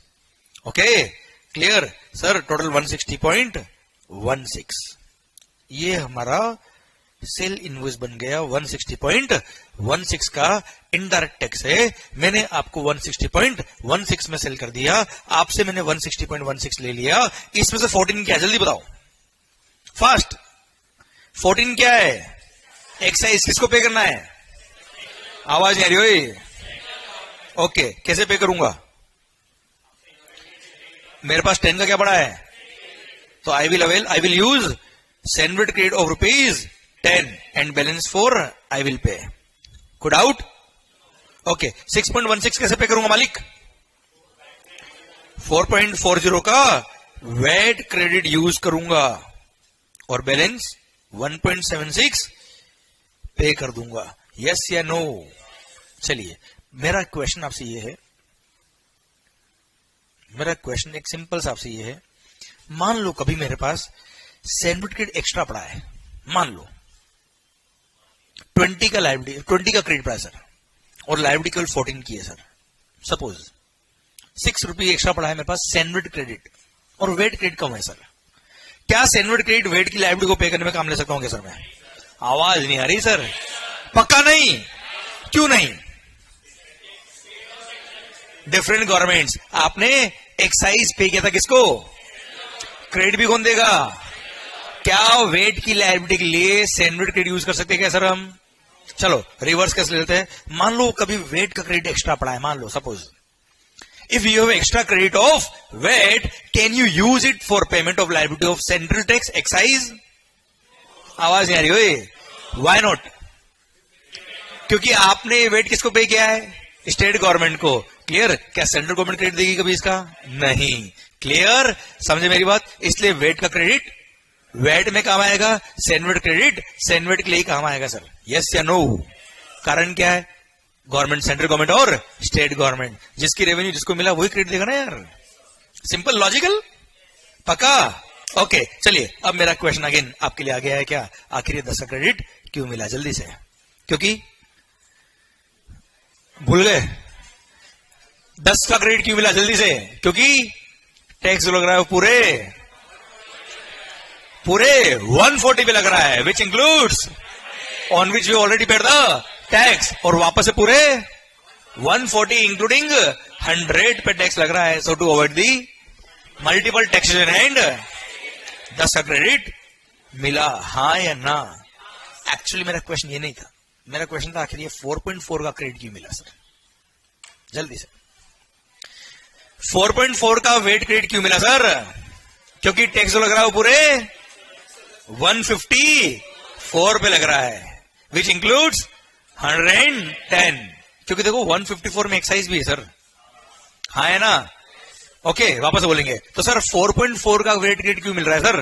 क्योंकि टैक्स लग रहा है पूरे 154 पे लग रहा है, which includes 110 on which we have already paid the VAT, और वापस से पूरे 154 इंक्लूडिंग 110 पे वेट लग रहा है। So to avoid the multiple taxation and 4.4 का वेट क्रेडिट मिला, हाँ या ना? मतलब सेनवेट हो या वेट हो, concepts are absolutely same. Difference क्या है? CENVAT is the revenue of central government and VAT is the revenue of, that's it. वही तो है सीजीएसटी और आ रहा है आनंद आ रहा है थोड़ा थोड़ा। अब लग रहा है सर हम जीएसटी पढ़ने ही आए हैं सर। आप समझे मेरी बात? आप मुझे बताओ क्या सीजीएसटी का क्रेडिट एसजीएसटी मिलेगा? एसजीएसटी का क्रेडिट सीजीएसटी के लिए मिलेगा क्या सर? बस आ गया कॉन्सेप्ट, खत्म। समझे मेरी बात? आएगा धीरे धीरे, होले होले, पर सिस्टम समझ में आ रहा है आपको? पक्का? क्रेडिट का सिस्टम समझ में आया आपको? तो this is how CENVAT and VAT were running. चलिए अब मेरा क्वेश्चन आपसे ये है मान लो, हाँ बोलो, सेम टैक्स पर सेम टैक्स लगता है, उसको बोलते हैं कैस्केडिंग इफेक्ट। एक्साइज पर वेट लग रहा है, उसको कैस्केडिंग इफेक्ट नहीं बोलते थे, पर फिर भी यू आर करेक्ट, इसलिए तो जीएसटी आया है। समझे मेरी बात? Yes sir, correct. कुछ हद तक कैस्केडिंग इफेक्ट हो रहा है क्योंकि एक्साइज पे भी वेट लग रहा है सर, दैट्स वाई जीएसटी आया, अभी आ रहा है, अभी इट्स ऑन इट्स वे। समझे मेरी बात? और यही वो रीजन से जो अगर आपको अपने आप समझ में आएंगे तो बुक से याद नहीं करना पड़ेगा सर आपको। मैं ये सब क्यों पढ़ा रहा हूं आपको? ये बुक से याद नहीं करना अपने को यार, अपने आप आंसर आना चाहिए। यस सर कैस्केडिंग इफेक्ट अभी भी हो रहा है सर, अभी हो रहा है, अभी रुक सर। अब मेरा पॉइंट आपसे ये है, तो यार सिंपल सी चीज बताओ मुझे आप, अगर मान लो मेरी सेल पर वेट लगता है, एक्साइज नहीं लगता, चलो एक्साइज एग्जेम्प्ट है, वेट एग्जेम्प्ट नहीं है, तो बताओ सेनवेट क्रेडिट मिलेगा क्या? आवाज नहीं देखो यार, वेट क्रेडिट पक्का? पक्का? चलो अगर मेरी सेल पर एक्साइज लगता है पर वेट एग्जेम्प्ट है तो सेनवेट क्रेडिट मिलेगा पर वेट क्रेडिट पक्का? ओके मतलब ये जरूरी तो नहीं है ना कि परचेज पे टैक्स पे क्या तो क्रेडिट मिलता ही मिलता है, पक्का? Very good, okay. चलिए सर अब अगली बात करता हूं मैं, मान लो सर्विस टैक्स की बात करता मैं आपसे sir. Service tax was the revenue of central government, excise was also the revenue of, okay, VAT is the revenue of state government. Okay अब सुनना मेरी बात को ध्यान से, देखना ध्यान से मंगेश भैया, कि सर अगर मान लो I am a service supplier, मैं क्या प्रोवाइड करता हूं सर? सर्विसेज। सोचना ध्यान से, उस पे क्या लगेगा? Service tax. सर्विस टैक्स में किसको पे करने वाला हूं? ओके, सर्विसेज प्रोवाइड करने के लिए मैंने मान लो ये लैपटॉप परचेज किया या आईपैड परचेज किया, कैमरा परचेज किया, प्रोजेक्टर परचेज किया, बहुत सारे सिस्टम परचेज किए, एसी परचेज किया, इस पे मैंने क्या पे किया? एक्साइज पे किया। कोचिंग पढ़ाने के लिए मैंने ये मार्कर परचेज किया, इस पे मैंने क्या पे किया भाई? एक्साइज। एक्साइज किसको पे किया? मैंने परचेज पे एक्साइज पे किया, सेल पे क्या पे करने वाला हूं? Service tax. सर्विस टैक्स किसको पे करूंगा मैं? एक्साइज किसको पे किया? बताओ दिल क्या कहता है? क्रेडिट मिलना चाहिए कि नहीं मिलना चाहिए? मिलेगा। चलिए, परचेज पे किया क्या? वेट। सेल पे क्या लग रहा है? Service tax. क्या वेट का क्रेडिट सर्विस टैक्स के लिए मिलना चाहिए? क्या मिलना चाहिए? दिल क्या कहता है? नहीं मिलता था। That's it. क्लियर? समझा मेरी बात? चलिए सर, परचेज पे आपने सर्विस टैक्स पे किया हो या एक्साइज पे किया हो, दोनों किसका रेवेन्यू है? इसलिए दोनों का क्रेडिट दोनों के लिए मिलता था सर। इसलिए आपने परचेज पे एक्साइज पे किया हो या सर्विस टैक्स पे किया हो, दोनों को एक ही अकाउंट में, उस अकाउंट का नाम है क्या? सेनवेड क्रेडिट। एक ही अकाउंट में क्रेडिट कर देते थे सर। अब लायबिलिटी भले ही एक्साइज की हो या सर्विस टैक्स की हो, दोनों का क्रेडिट दोनों के लिए काम आता था सर। मतलब आपने परचेज पे एक्साइज पे किया या सर्विस टैक्स पे किया, भूल जाओ, डायरेक्ट एक ही अकाउंट में डालेंगे। उसको नाम क्या है? सेनवेड क्रेडिट अकाउंट। और सेल पे क्या लगने वाला है? एक्साइज लगे या सर्विस टैक्स लगे, कोई दिक्कत नहीं है, आपको वो सेनवेड क्रेडिट यूज हो जाएगा। क्लियर? पक्का? डन। चलिए सरकार, तो अगला पॉइंट, अगली बात मेरे लिए जो आ रही है वो आ रही है कि सर अब एक इंडस्ट्री का हम ओवरव्यू कर लेते हैं। 3 इंडस्ट्री होती है sir, service industry, manufacturing industry और एक ट्रेडिंग इंडस्ट्री। क्लियर? 3 सेक्टर है sir. I am a manufacturer. चलो sir, I am a manufacturer sector की अगर हम बात करें तो मैन्युफैक्चर क्या करेगा? मैन्युफैक्चर करेगा। परचेज पे उसने एक्साइज भी पे किया होगा, परचेज पे उसने वेट भी पे किया होगा। सेल पे क्या लगने वाला है? एक्साइज भी लगेगा और वेट भी लगेगा sir. Now you tell me, अगर परचेज पे एक्साइज पे किया, परचेज पे वेट पे किया और सेल पर एक्साइज भी है और वेट भी है, यू टेल मी मेरे को क्रेडिट मिलेगा कि नहीं मिलेगा? और मिलेगा तो किसका मिलेगा सर? आवाज नहीं आ रही हो? दोनों का मिलेगा सर? पक्का? तो सर मैन्युफैक्चरर अगर मैं हूं, मैंने परचेज पे अगर एक्साइज पे किया तो मुझे एक्साइज पे किया या सर्विस टैक्स पे किया, होता ना आई एम अ मैन्युफैक्चरर, पर मैंने कंसल्टेंसी लिया आपसे सर, एडवर्टीजमेंट करवाया आपसे सर, मार्केटिंग करवाया मैंने आपसे, अरे ऐसे नो। तो सर मैंने परचेज पे एक्साइज पे किया हो या सर्विस टैक्स पे किया हो, मेरे को उसको क्या मिल जाएगा? सेनवेड क्रेडिट मिल जाएगा। परचेज पे अगर मैंने वेट पे किया तो मेरे को वेट का क्या मिल जाएगा सर? वेट का क्रेडिट मिल जाएगा सर। अब सेल पे भले एक्साइज लगे या वेट लगे, मेरे को कोई टेंशन नहीं है, दोनों का मेरे को क्या मिलने वाला है? क्रेडिट। कोई डाउट?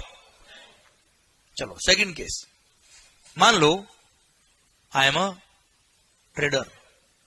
दिल थाम के, आई एम अ, क्या करता हूं साहब? ट्रेडिंग करता हूं, परचेज करके बेचता हूं। परचेज पे क्या पे किया? परचेज, चलो आई एम ए ट्रेडर और मैंने डायरेक्ट मैन्युफैक्चरर से परचेज किया सर। परचेज पे क्या पे किया होगा? Excise as well as wait.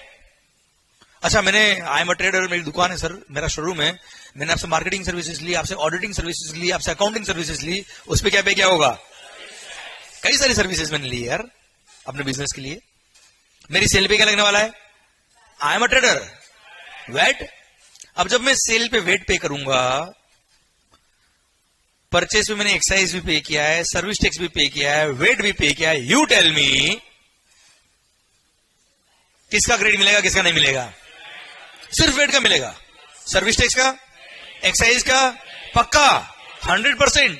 तो सोचो आप, आई am a trader before GST, आप सोचिए आप, आई एम अ ट्रेडर, मेरा शोरूम है सर, मैंने आपसे कंसल्टेंसी ली, मार्केटिंग करवाया, बिल पे सर्विस टैक्स लग गया है 15%। 10 लाख की सर्विसेज भी मैंने अगर लिए साल में फॉर द एंटायर ईयर, अगर 10 लाख की सर्विसेज भी ली है, एक नॉर्मल बिजनेसमैन की बात कर रहा हूं मैं आपसे, उसने 1.5 लाख क्या पे क्या होगा? Service tax. क्या एक भी रुपए का क्रेडिट मिल रहा है उसको? एक भी रुपए का? पूरी कॉस्ट है सर उसकी, कॉस्ट में हो जाएगा सर उसके। आप मुझे बताओ, दिल दुखेगा कि नहीं दुखेगा? आवाज नहीं आ रही हो? चलो, आई एम अ मैन्युफैक्चरर, मेरा एसी का शोरूम है sir, I am a distributor, India level पे डिस्ट्रीब्यूट करता हूं सर, मैं डायरेक्टली कहां से परचेज करता हूं? मैन्युफैक्चरर से। उसने बिल पे क्या लगाया होगा? एक्साइज प्लस वेट, वेट का क्रेडिट मिल जाएगा, कोई दिक्कत नहीं है। पर sir since I am a trader, बेचने पे केवल क्या लगने वाला है? वेट। यू टेल मी, मैंने एक्साइज पे किया, 1 रुपए का भी क्रेडिट मिलेगा क्या सर? आवाज नहीं आ रही भाई, दिल दुखेगा कि नहीं दुखेगा सर? पक्का 100%? ओके सर, ये हो गया ट्रेडिंग इंडस्ट्री का दुख before GST. Okay, service industry में आए थे हम सर। ये आप तो एग्जांपल लो मेरा ही, कोचिंग इंडस्ट्री का। दुनिया भर को मैंने 10 का क्रेडिट क्यों मिला, 10 का क्रेडिट क्यों मिला, पढ़ाता रहा मैं। अब खुद की बात करता हूं, बिफोर जीएसटी कितना क्रेडिट मेरे को मिलता था सर? आप मुझे बताओ, मैंने अपने इस क्लासरूम के लिए ये आईपैड परचेज किया, स्टूडियो लाइट परचेज करी, कैमरा परचेज किया सर, सेटअप परचेज किया। You tell me, I am a service provider, services provide करने में क्या लगेगा सर? Service tax. क्या वेट लगता है सर? आवाज नहीं आ रही हो? चलिए, परचेज पे अगर मैंने एक्साइज पे किया होगा या सर्विस टैक्स पे किया होगा, मेरे को क्या मिल जाएगा? सैन्युअल क्रेडिट। पर मैंने परचेज पे अगर वेट पे किया होगा तो कोई क्रेडिट। ओके सर, अगर मैंने ये लैपटॉप परचेज किया, मान लो इसके परचेज पे अगर मैंने क्या पे किया? एक्साइज, क्रेडिट मिल जाएगा? वेट का पक्का 100%? चलिए, मेरा क्वेश्चन आपसे ये है कि मैं ये लैपटॉप अगर परचेज करूंगा या प्रोजेक्टर अगर परचेज करूंगा, एसी परचेज करूंगा, तो कहां से करूंगा सर मैं? डायरेक्ट फैक्ट्री तो जाऊंगा नहीं सर। आप समझना मेरी बात को। मेरे को एक कैमरा परचेज करना है, कहां फैक्ट्री पहुंचूंगा इसकी मैं? ये सोनी, इसका फैक्ट्री का है गुड़गांव, पता है आपको? गुरुग्राम, पता है आपको? तो सर, वैसे मुझे भी नहीं पता, पर सर मेरा पॉइंट आपसे ये है कि मैं एक कैमरा लेने के लिए मुंबई से गुरुग्राम जाऊंगा सर। वहां चला भी गया तो क्या एक कैमरा बेचेगा मेरे को क्या? बोलेगा बाहर निकल भैया फटाफट। यस या नो? यू टेल मी, ये एसी परचेज करना है, प्रोजेक्टर परचेज करना है, एक लैपटॉप परचेज करना है, कैमरा परचेज करना है, कहां जाऊंगा मैं? कोई पास में एक शोरूम होगा, दुकान होगी, वहां जाऊंगा सर मैं। वो बिल पे क्या लगाएगा सर? आवाज नहीं आ रही हो? VAT. He can't charge excise. पक्का? परचेज पे उसने वेट पे किया, क्लियर सर। मेरी सेल पे क्या लगेगा? क्या कोई क्रेडिट मिलेगा? आवाज नहीं आ रही भाई। क्या लिखा होता तो क्रेडिट मिलता? एक्साइज होता तो क्रेडिट मिलता, पर जो चाहिए वो है नहीं, जो है वो don't link it with the life. Sir मेरा जिंदगी ऐसी चल रही थी सर बिफोर जीएसटी। अब थोड़ा इमोशन से बाहर आ जाओ सर वापस।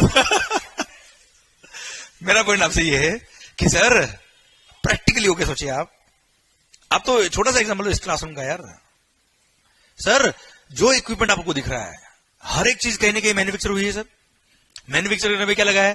एक्साइज, 1 रुपए का भी क्रेडिट प्रैक्टिकली सर्विस प्रोवाइडर को नहीं मिल पा रहा। अच्छा, मैं मैन्युफैक्चरर की अगर बात करूं तो ये मत समझना कि मैन्युफैक्चरर को एक्साइज का क्रेडिट मिलता तो हर चीज का उसको क्रेडिट मिलता होगा। अब मैन्युफैक्चरर ने भी अपनी फैक्ट्री के लिए, अपने ऑफिस के लिए एसी परचेज किया होगा, लैपटॉप परचेज किया होगा, तो क्या उसने भी मैन्युफैक्चरर से परचेज किया होगा? क्या उसने भी मैन्युफैक्चरर से परचेज किया है? नहीं ना। तो कई सारी गुड्स का उसको भी क्रेडिट। सोचिए आप कितना कैस्केड इफेक्ट हो रहा था, कितना मल्टीपल टैक्स हो रहा था बिफोर। तो there was a requirement of a system, there was a requirement of a system. अच्छा देखो, गवर्नमेंट ने मना नहीं किया क्रेडिट लेने के लिए। गवर्नमेंट ने बोला था सर्विस प्रोवाइडर, आपने परचेज पर अगर एक्साइज पे किया है आप क्रेडिट लो। पर सर बिल पे लिख के ही नहीं आ रहा तो क्रेडिट कैसे लूंगा मैं यार? सो गवर्नमेंट ने मना नहीं किया, पर there was a lack of system. ऐसा सिस्टम की जरूरत थी कि यार हमको परचेज पे टैक्स जो पे किया है वो हमारा हक है यार, it's our right to take the credit, पर मिल नहीं पा रहा था। Clear? So there was a need of a system so that credit जो है वो एकदम स्मूथ फ्लो करने लग जाए। हाँ है ना? क्लियर? इसलिए there was a need of a system जिसका नाम था क्या? Goods and services tax. Government के दिमाग में आइडिया आया कि क्यों ना हम ये सारे टैक्सेस को मर्ज करके एक ही टैक्स कर दे। नाम क्या होगा? जीएसटी। गुड्स हो या सर्विसेज हो, एक ही टैक्स, वन नेशन। अभी वन मार्केट बाद में आएगा थोड़ी देर बाद। One nation one tax. Yes या नो? क्यों ना हम एक देश के अंदर एक ही टैक्स लगा दे सर परचेज पे। सर सर्विस सप्लायर हो, मैन्युफैक्चरर हो या ट्रेडर हो, सेल पे क्या लगाएगा? आवाज नहीं आ रही, देखो। सेल पे क्या लगाएगा? परचेज पे क्या पे करेगा? परचेज पे जीएसटी, सेल पे जीएसटी, परचेज और क्रेडिट। भले ही आप किसी भी परचेज करो, भले वो डीलर हो, भले वो मैन्युफैक्चरर हो या भले वो, this was the dream of the government behind the GST. पर सर जीएसटी की राह इतनी आसान। अच्छा, गवर्नमेंट ने बात उठाई कि जीएसटी लाना है, ऐसा नहीं है 2014 में ही जीएसटी आया। अरे जीएसटी का सपना बहुत पुराना था गवर्नमेंट का, बहुत पुराना, बहुत पुराना सर। 1994, जब आप बहुत छोटे थे, मैं भी छोटा था सर उस टाइम। सर बहुत सारे लोग तो सर 1994 पहली बार आया सर्विस टैक्स। 1994 में ही सर्विस टैक्स इंट्रोड्यूस हुआ था। ओनली 2 सर्विसेज वर देयर जिस पे लगा था क्या? Service tax. That was on experiment basis.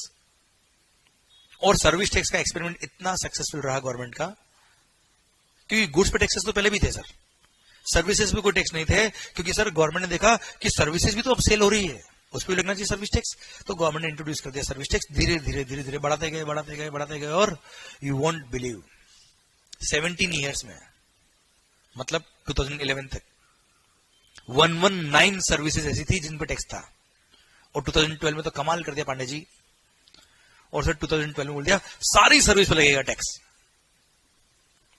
2011 तक हर बजट के अंदर, हर फाइनेंस बिल में गवर्नमेंट कुछ कुछ नई नई सर्विसेज लेके आ गई कि इस पे भी लगाओ टैक्स, फिर इस पे भी लगाओ। धीरे धीरे धीरे ना, थप्पड़ मारते धीरे धीरे मारना चाहिए हमेशा, एक बार मारना नहीं चाहिए पूरा। तो सर 2012 में तो सारी सर्विसेज पे लगा दिया टैक्स, एक्सेप्ट कुछ सर्विसेज जिन पे टैक्स नहीं लगाना था, उसको नेगेटिव लिस्ट बोलते थे सर पहले। अब सर सर्विस टैक्स का एक्सपेरिमेंट जैसे ही सक्सेसफुल हुआ गवर्नमेंट का, 2007-8 की बात कर रहा हूं मैं आपसे, क्योंकि उस टाइम सेटल हो गया था सर्विस टैक्स। अब गवर्नमेंट ने देखा कि अब now on global practices we can bring GST. तो ऐसा नहीं नया है कॉन्सेप्ट, कोई बहुत पुराने टाइम से बात चल रही पार्लियामेंट के अंदर। गुड्स एंड सर्विस टैक्स हम लाएंगे सब।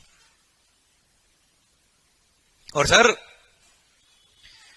एक्साइज था ही, सेल्स टैक्स था ही, सर्विस टैक्स भी आ गया। तो गवर्नमेंट बोला एक काम करते सबको मर्ज करते थे। इनफैक्ट जब कांग्रेस गवर्नमेंट थी 2010 दिसंबर की बात कर रहा हूं मैं आपसे, दिसंबर 2010 कांग्रेस गवर्नमेंट, इतना हार्ड वर्किंग लोग थे वो, क्या बताऊं मैं आपको सर अभी पता पड़ेगा 2 मिनट को। अब सर दिसंबर 2010 पार्लियामेंट का सेशन चल रहा था सर। आईसीआई हेडक्वार्टर पे लेटर आता है सर, आईसीआई हेडक्वार्टर दिल्ली में लेटर आया पार्लियामेंट की तरफ से कि sir we want to bring GST in India, और आप अपना डेलीगेशन भेजिए, आप अपना डेलीगेशन भेजिए इन दी parliament to say some words about this act. और उन्होंने जीएसटी एक्ट बना दिया था, बहुत मेहनत करके, पूरा सिंगापुर वगैरह से कॉपी करके पेस्ट कर दिया था सर। सर कुछ फॉरेन कंट्री से कॉपी करके पेस्ट, और जीएसटी एक्ट रेडी था। और इनफॉर्मली आईसीआई को इन्फॉर्म कर देता कि तुम प्रेजेंटेशन कुछ भी दो, आएगा तो जीएसटी ही, कुछ भी। और आईसीआई को कुछ 20 मिनट का वक्त दिया, 20 मिनट्स। देश का पूरा टैक्स सिस्टम चेंज हो रहा है, and they give the time of 20 minutes to the ICI. That was an insult of the ICI. और इनफॉर्मली बोल दे कि आएगा तो जीएसटी ही, पर उनको नहीं बताता आया तो मोदी जी है सर। अब पॉइंट ये, दिसंबर 2010 पार्लियामेंट का सेशन, आईसीआई ने डेलीगेशन हेड करते हुए भेजा सर, एंड वहां पर 5 मिनट का स्पीच दिया, 5 मिनट। ना कांग्रेस आई ना जीएसटी आया सर, 5 मिनट। उन्होंने बोला no doubt, and this is the reality, no doubt GST should be there should be tax reform in India, but without the study of India. आप ऐसे country से copy करके paste कर रहे हो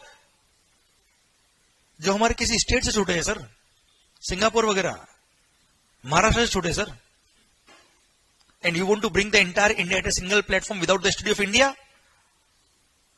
सर हमारे स्टेट चेंज करो, language change हो जाएगी सर, भगवान चेंज हो जाएंगे, हमारे खाना चेंज हो जाएगा सर, पूजा का सामान चेंज हो जाएगा सर।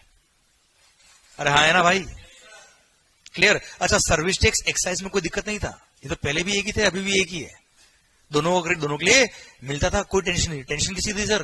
वेट लॉ की, क्योंकि wait was the law of each state government, her state government ने अपने अपने हिसाब से वेट लॉ बनाया था। हर स्टेट गवर्नमेंट ने अपने अपने सर ज्योग्राफिकल एरिया के हिसाब से, रिलीजनल चीजों को ध्यान में रखते हुए, and sir you know all the spiritual और सारी चीजों को ध्यान में रखते हुए वेट लॉ बनाए हुए sir. And you want to bring the entire India at a single platform without the state of India. Mumbai का नरीमन पॉइंट, कोलकाता का झवेरी बाजार, दोनों मेट्रो सिटी, दोनों का पीक एरिया, दोनों की प्रॉपर्टी रेट्स कंपेरेबल नहीं है। How can you bring the entire India at a single platform without the study of India? Every member of parliament, भले वो बीजेपी का हो, भले वो कांग्रेस का हो, everybody was with ICI and वहीं पर मैटर क्लोज। एंड सर ना हो पाया, ना हो पाया सर। और बाहर में न्यूज में आके इन्होंने ये बोला कि हाँ बस अगले सेशन में आ जाएगा, फरवरी सेशन में आ जाएगा। फरवरी खत्म हुआ, जुलाई में आ रहा है सर बस, जबकि पप्पू पास ना हुआ सर। पॉइंट मेरा आपसे ये, तो sir ultimately point was that कि without the study of India you can't bring the GST at a single platform. तो सर अब आइडिया आप क्या करें सर? तो बोला एक काम करते हैं, अगर जीएसटी आएगा तो क्या सारा रेवेन्यू सेंट्रल गवर्नमेंट का होगा? क्योंकि इसके अंदर स्टेट के टैक्सेस भी मर्ज हो रहे हैं ना सर। अब central levies and state levies दोनों अगर सब्स्यूम हो रही है तो रेवेन्यू दोनों को मिलना चाहिए सर। तो सर वहां से आइडिया आया कि एक काम करते हैं, हम भी डुअल मॉडल जीएसटी लाएंगे सर। डुअल मॉडल मतलब सीजीएसटी एंड एसजीएसटी। जैसे अभी भी क्या था सर, एक्साइज और VAT. Same way CGST and SGST, SGST will be the revenue of and CGST will be the revenue of CGST and SGST. They came out with the idea of CGST and SGST. समझा मेरी बात? Clear? तो sir CGST was the revenue of central government and SGST is the revenue of state government. अब sir GST का idea तो आ गया sir, अब implement करना है सर इसको। क्लियर? अब CGST भी ले आएंगे, SGST भी ले आएंगे। अब पॉइंट आया क्या? One nation. अगर CGST और SGST ले आए तो बात तो वही होगी सर, एक्साइज और वेट। तो फिर जीएसटी लाने से क्या फायदा सर? चलने तो जो चल रहा है वो। यस या नो? तो सर गवर्नमेंट ने बोला नहीं नहीं, टैक्स तो एक ही रहेगा सर। टैक्स तो मतलब एक्ट सब तरफ सेम रहेगा सर। अब अगर एक्ट सब तरफ सेम रहेगा, समझना बात को ध्यान से सर, मतलब एक्ट बनाएगा कौन? हम कौन? सेंट्रल गवर्नमेंट या स्टेट गवर्नमेंट? बहुत कैसे बनाएंगे? सोचिए आप ध्यान से भाई। अगर जीएसटी एक्ट बनाना है, अगर वो पावर सेंट्रल गवर्नमेंट को दे दे पूरा, तो स्टेट की पावर तो खत्म। स्टेट की अगर पावर खत्म हो गई बिल्कुल, तो क्या कोई स्टेट गवर्नमेंट एग्री करेगा इसके लिए? सर इंडियन कॉन्स्टिट्यूशन में अमेंडमेंट करना था सर, भारतीय संविधान में। जब तक स्टेट गवर्नमेंट एग्री नहीं करेगी सारी, तब तक ये पॉसिबल नहीं हो पाएगा कि जीएसटी इंडिया में आ जाए, क्योंकि इंडियन कॉन्स्टिट्यूशन में चेंज करना था सर। अब सर अगर एक्ट बनाने का पावर सेंट्रल गवर्नमेंट को दे दे, तो स्टेट गवर्नमेंट कभी भी एग्री नहीं करेगी। अच्छा, स्टेट गवर्नमेंट को अगर पावर दे दे, तो स्टेट गवर्नमेंट तो अपने हिसाब से सोचेगी ना यार। Maharashtra will think for Maharashtra only, Rajasthan will think for Rajasthan angle. Clear? तो सर वो कैसे होगा? बात वहां पे अटक गई वापस से कि एक्ट कौन बनाएगा। तो फिर अभी आपने कहा ना हम सब मिलके बनाएंगे, बोला ना आपने। क्या करेंगे सर? हम ये जो एक्ट बनाएंगे वो क्या करेंगे? क्योंकि अगर अलग अलग एक्ट बन गया तो बात तो वही आ गई सर, वेट और एक्साइज वाली। हम सब मिलके बनाएंगे। अब मिलके कैसे बनाएंगे सर? तो इसलिए they formed a GST council. इसलिए जीएसटी काउंसिल बनाया गया। GST council is the representation of the central government as well as the all state governments. GST council बनाई गई जिसके चेयरमैन यूनियन फाइनेंस मिनिस्टर रहेंगे सर हमारे, जैसे अभी निर्मला सीतारमण जी है। क्लियर? एंड उनके कुछ मेंबर्स होंगे, एंड हर स्टेट गवर्नमेंट के भी कुछ नॉमिनेटेड मेंबर्स होंगे, जो हर स्टेट गवर्नमेंट अपने मेंबर्स नॉमिनेट करके वहां भेजेगी सर। तो that will be a GST council. और जीएसटी काउंसिल मिलकर डिसाइड करेगी कि एक्ट में क्या होना चाहिए।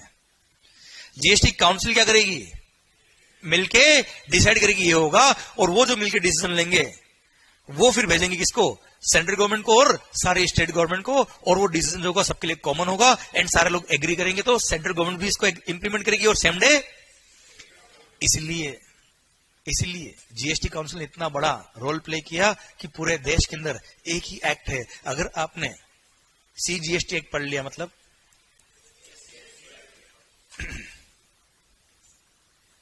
क्लियर, जो सीजीएसटी एक्ट में लिखा है एब्सोल्युटली वही का लिखा है सर। क्लियर, समझा मेरी बात। इसलिए जो रेट ऑफ टैक्स सीजीएसटी का वही किसमें है, एसजीएसटी में। अब अगर एसजीएसटी को कोई अमेंडमेंट करना है तो क्या करेंगे सर? मान लो किसी गुड्स पर रेट ऑफ टैक्स है सीजीएसटी की 9% और एसजीएसटी की कितनी है सर, 9%।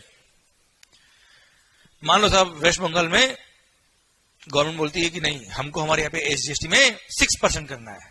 क्या वो कर सकते हैं? सोचो अगर ये पावर उनको दे दे तो क्या हो। 6% कर दिया, जैसे ही वहां पे 6% किया एसजीएसटी, सीजीएसटी भी कितना करना पड़ेगा? अब सीजीएसटी मतलब सेंट्रल गवर्नमेंट, सेंट्रल गवर्नमेंट ने अगर 6% कर दिया तो सारी स्टेट गवर्नमेंट को, तो पूरे देश में जितने भी स्टेट्स हैं सब में कितना?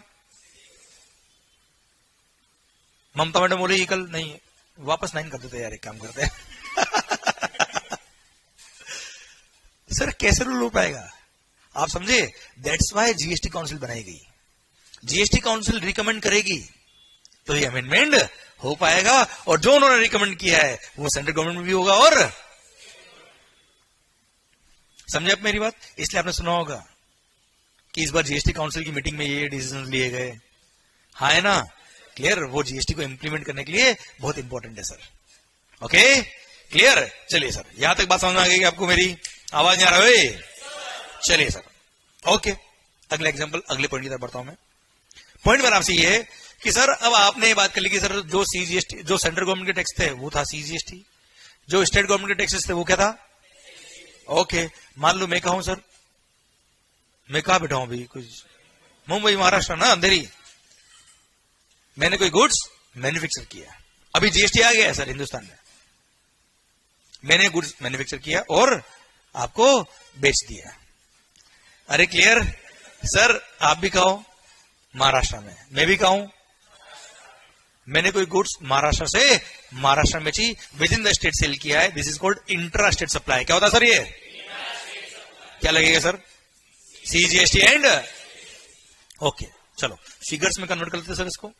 1 लाख की गुड्स मैंने आपको सेल करी सर, मैंने क्या कहा, हाँ नहीं बोल पा तो हूं कर लिया कम से कम सर। 1 लाख की कोई गुड्स मैंने आपको सप्लाई करी, clear, 9% CGST, 9% SGST, within the state हम 18% tax. Sir you tell me sir, मैं आपको इनवॉइस कितने का बनाऊंगा सर?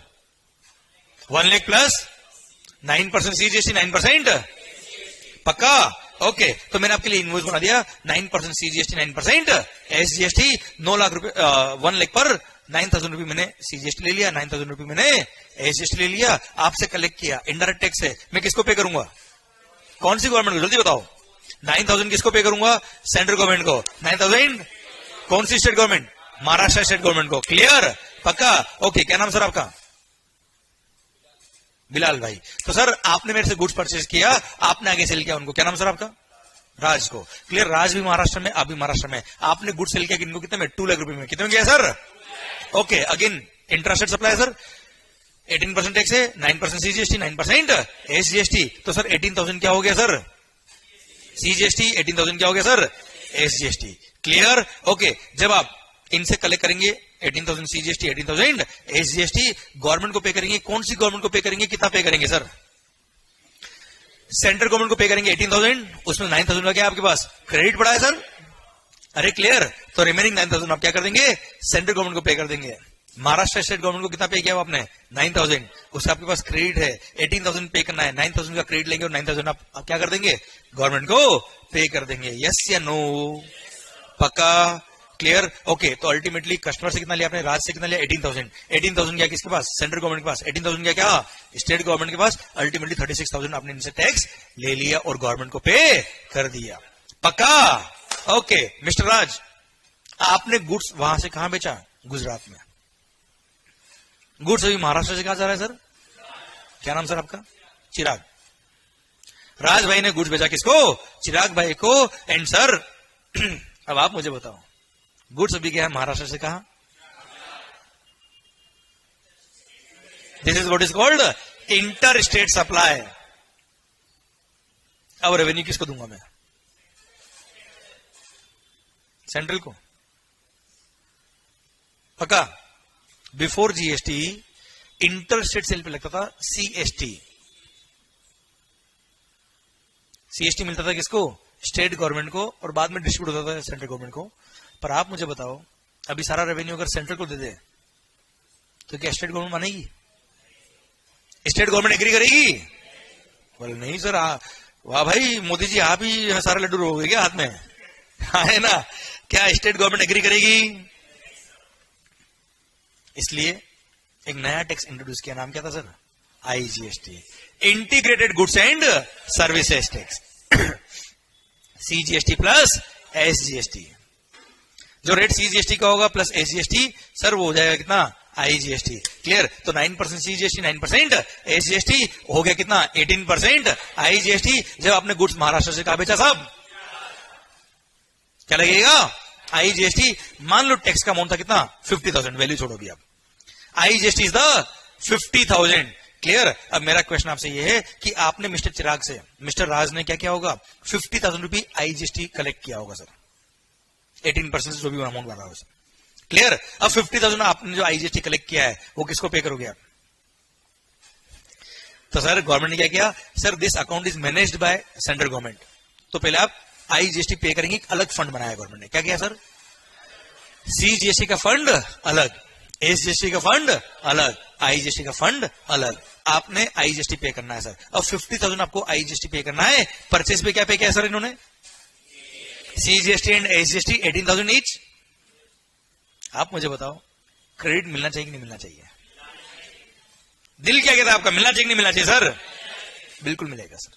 बिफोर जीएसटी अगर आपने इंटर स्टेट सेल किया तो उस पर लगता था सीएसटी, और सीएसटी का कोई क्रेडिट नहीं मिलता था। मतलब आपने जो परचेज किया ना उसको क्रेडिट नहीं मिलता था, सेल पे मिलता था भली।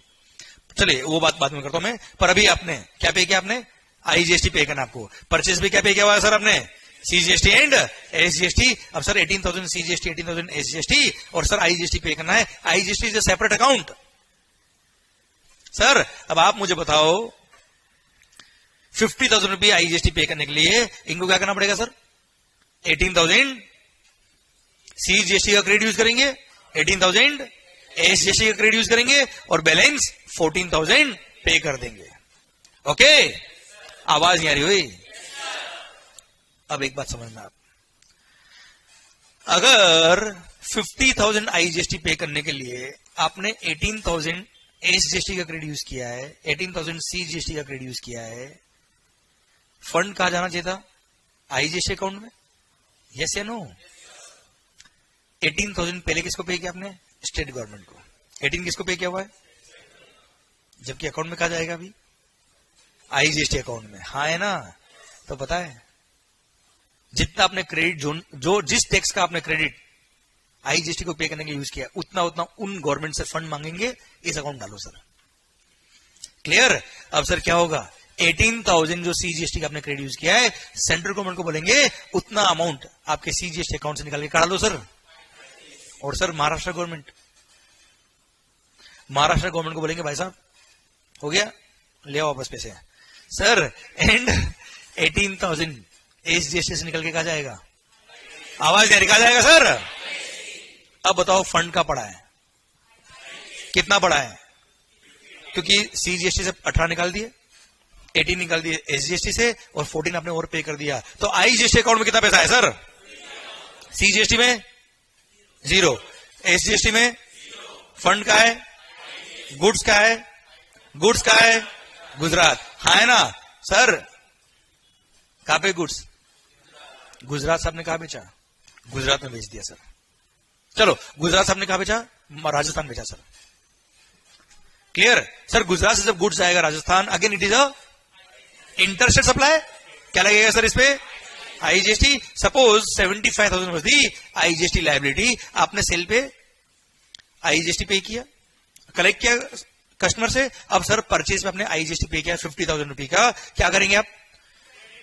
25,000 आप और पे करेंगे और 50,000 का आप आईजीएसटी का क्रेडिट ले लेंगे सर, पक्का। अब फंड का है सर, जल्दी बताओ। गुड्स का पहुंच गया, गुड्स का पहुंच गया राजस्थान। Clear sir? मान लो आपने राजस्थान से अगेन कहा बेच दिया, राजस्थान में बेच दिया सर। अब राजस्थान से राजस्थान में सेल हुआ, क्या लगेगा? This is what is called intrastate. And sir क्या लगेगा? CGST and SGST. Suppose 1 lakh was the tax, 50,000 is the CGST, 50,000 is the SGST. Yes or no? Purchase पे क्या पे क्या हुआ सर? परचेज पे 75,000 का IGST का ITC पड़ा है राजस्थान के मिस्टर आर को। मान लो सर, अब राजस्थान के मिस्टर आर ने राजस्थान के मिस्टर जे को जो गुड सेल किया है intra state with in the state, 1 lakh was the tax, 50,000 CGST, 50,000 SGST। Purchase पे किया उसने क्या? 75,000 IGST जिसका उसका ITC पड़ा है उसके पास। नाउ यू टेल मी वो कैसे पे करेंगे सर? IGST का ITC सर? अरे यस नो? क्लियर? IGST का ITC मान लो 50,000 उसने यूज कर लिया, किसके लिए? CGST के लिए। रिमेनिंग 20,000 यूज कर लिया, किसके लिए? SGST, Rajasthan SGST sir. Clear? अब रिमेनिंग 25,000 का लायबिलिटी बच गया किसका? राजस्थान SGST का। वो उसने कैश में पे कर दिया सर। और अरे यस या नो? आप मुझे बताओ IGST का ITC, IGST का ITC CGST और SGST के लिए मिलना चाहिए नहीं मिलना चाहिए सर? आवाज नहीं आ रही सर? अरे पक्का? क्लियर? पहले जब CST हुआ करता था बिफोर GST, तो ये परचेज में जो आपने CST पे किया इसका कोई क्रेडिट नहीं मिलता था। Again that was a cascading effect, that was a loss of revenue to the assessee। Clear? तो सर अभी IGST का क्रेडिट अगर अलाउ नहीं करते तो 1 नेशन 1 टैक्स ना हो पाता। हाँ है ना? 1 nation 1 tax. Clear? 1 market, 1 nation 1 market. क्यों बोला मैंने अभी, क्यों बोला? क्योंकि पहले बिफोर GST अगर आपने दूसरे स्टेट से कोई गुड्स परचेज करके अपने स्टेट में लाए हो आप, तो उस पर क्या लगा होगा? CST, और CST का कोई क्रेडिट। मतलब दूसरे स्टेट से परचेज किया तो महंगा होगा अपने लिए। अपने ही स्टेट से परचेज करते तो वेट पे करते, वेट पे करते तो उसका पूरा क्रेडिट मिलता। तो सर इस टैक्स की वजह से अदर स्टेट से अगर आप परचेज करते तो महंगा आ रहा था आपको। क्लियर? अभी क्या होगा? अपने स्टेट से परचेज करो या इंटर स्टेट परचेज करो, परचेज पे या तो IGST पे करोगे या CGST या SGST पे करोगे, सबका ही आपको क्या मिलने वाला है? क्रेडिट मिलने वाला है। तो सर यहां पे आपको मार्केट प्राइस को केवल देखना है, टैक्सेशन की वजह से आपको प्राइस में इफेक्ट नहीं आएगा। इसलिए 1 market 1 tax, sorry 1 nation 1 tax 1 market. समझे? अच्छा 1 टैक्स क्यों? क्योंकि जो CGST में लिखा है वही का लिखा है, और जो SGST में लिखा है वही CGST में लिखा है। पूरे हिंदुस्तान में सेम है सर। इसलिए 1 nation 1 tax and 1 market. Clear? समझे मेरी बात? तो आपने परचेज पे पे किया क्या? 75,000 IGST।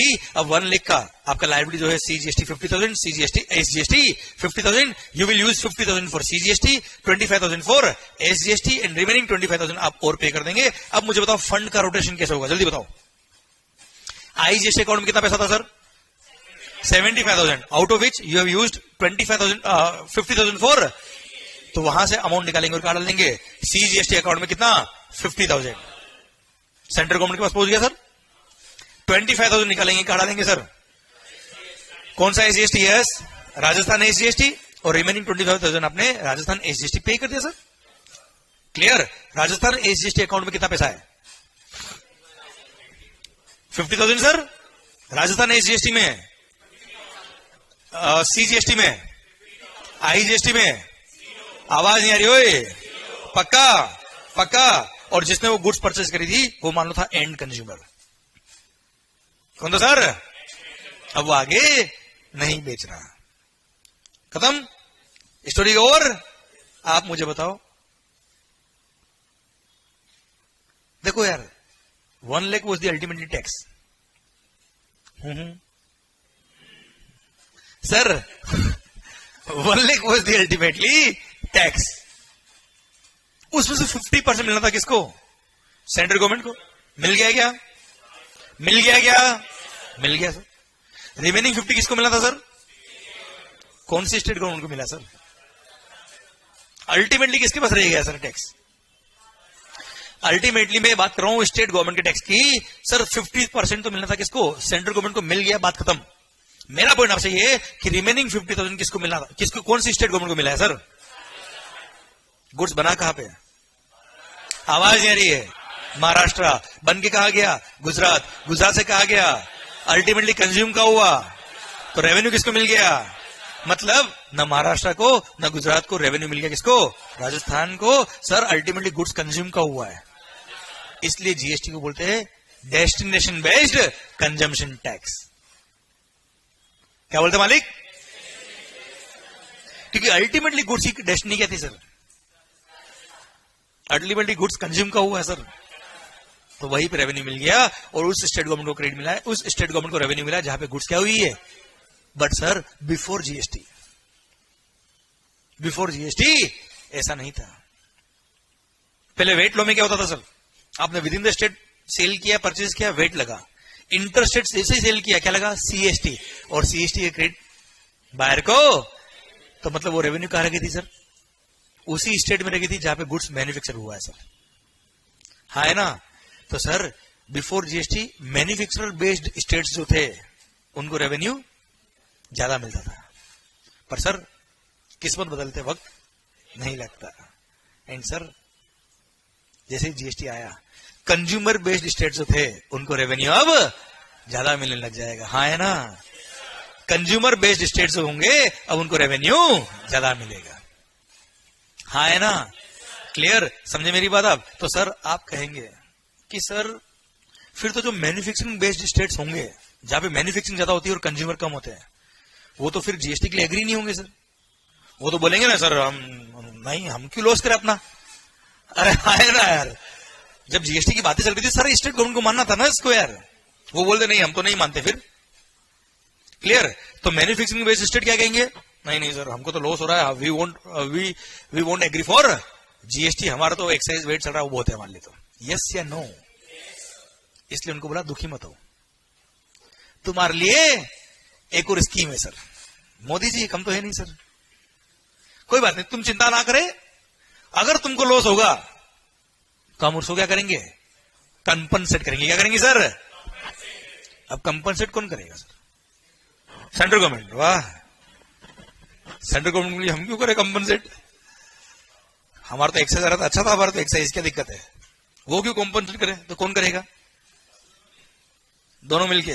दोनों में कौन कौन सा स्टेट? राजस्थान गवर्नमेंट बोले मध्य प्रदेश को, महाराष्ट्र को तुम हमारा रेवेन्यू ले लो, ऐसा कोई देगा सर? तो जो बेवड़े ना, बेवड़े दारू पीने वाले, ये देखो सर सर टोबैको जो खाते हैं है ना, टोबैको जो मोटर व्हीकल्स परचेज करते हैं आप, है ना, इन कुछ गुड्स पर एल्कोहल नहीं, एल्कोहल को हटा दो, एल्कोहल तो मैंने ऐसे बोल दिया था। तो sir tobacco, paan masala, gutkha, clear, motor vehicles, इन पे कुछ एक्स्ट्रा टैक्स लगाया। एक्स्ट्रा टैक्स लगाया, उसका नाम क्या दिया sir? GST compensation to states cess, जिसको बोलते हैं कंपनसेशन सेस, आपने नाम सुना होगा अगर। कंपनसेशन सेस, ये कुछ गुड्स पे लगाया extra tax over and above the normal GST. Clear? तो सर जो भी तंबाकू वगैरह खा रहे ना बेटा देश में, ये मतलब देश का बहुत बड़ा झगड़ा इन्होंने सोल्व किया है बेटा तो सर तो ऐसे केस में इनसे जो जीएसटी कलेक्ट होगा जो ओवर एंड अबव, जिसको बोलते हैं जीएसटी कंपनसेशन सेस, ये एक वो अलग फंड बनाया है गवर्नमेंट ने, और वो फंड, उस एक्ट के थ्रू जितना भी फंड कलेक्ट होगा that will be distributed to those states जिनको लॉस हुआ after the introduction of GST. और उसके लिए एक अलग एक्ट बना दिया जिसका नाम रखा गया GST compensation to states act 2017। समझा मेरी बात? आवाज नहीं आ रही हुई? क्लियर? डन। तो sir one nation one tax one market के चक्कर में पता है कितने एक्ट बन गए? पता है कितने एक्ट बन गए? देखो ध्यान से अब सर, देखना ध्यान से। एक तो बना मालिक क्या? क्लियर? अच्छा, एक बना क्या? अच्छा, जहां पर स्टेट गवर्नमेंट से वहां तो एसजी स्टेट, हर स्टेट का अलग अलग एक्ट है सर ये। जैसे राजस्थान एसजीएसटी एक अलग है, महाराष्ट्र एसजीएसटी एक अलग है, गुजरात एसजीएसटी एक अलग है सर। Clear sir. पर जो यूनियन टेरिटरीज है which are administered by central government, उनके लिए एक अलग एक्ट बना है, यूटीजीएसटी एक्ट। उनके लिए एक अलग एक्ट बन गया जिसका नाम क्या है भाई, यूटीजीएसटी एक्ट। क्लियर। और सर अभी अभी हमने एक नाम लिया क्या, GST compensation to states act.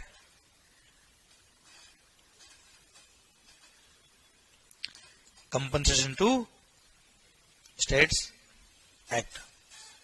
और सर देश में कितने स्टेट्स है, आवाज नहीं आ रही भाई सर। ठीक है मैं समझ गया सर पॉइंट मेरा आपसे है 28 स्टेट्स, 28 तो स्टेट्स।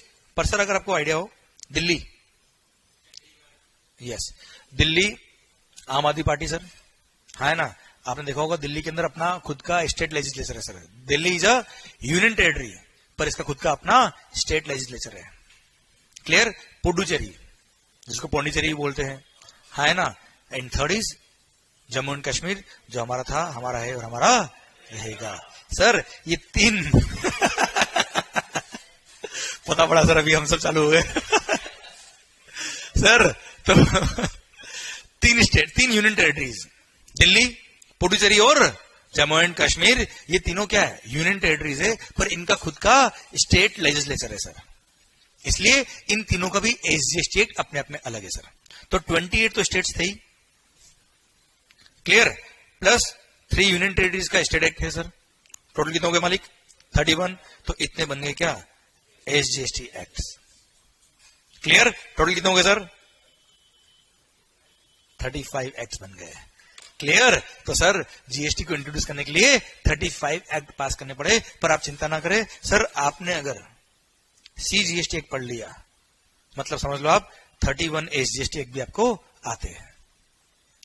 क्लियर। आईजीएसटी हमको पढ़ना पड़ेगा। क्लियर। यूटीजीएसटी एक्ट पढ़ने की जरूरत नहीं है आपको, एंड जीएसटी कंपनसेशन सेस ये पढ़ने की जरूरत आपको नहीं है। वैसे आपके सिलेबस के अंदर ये 2 एक्ट ही आते हैं।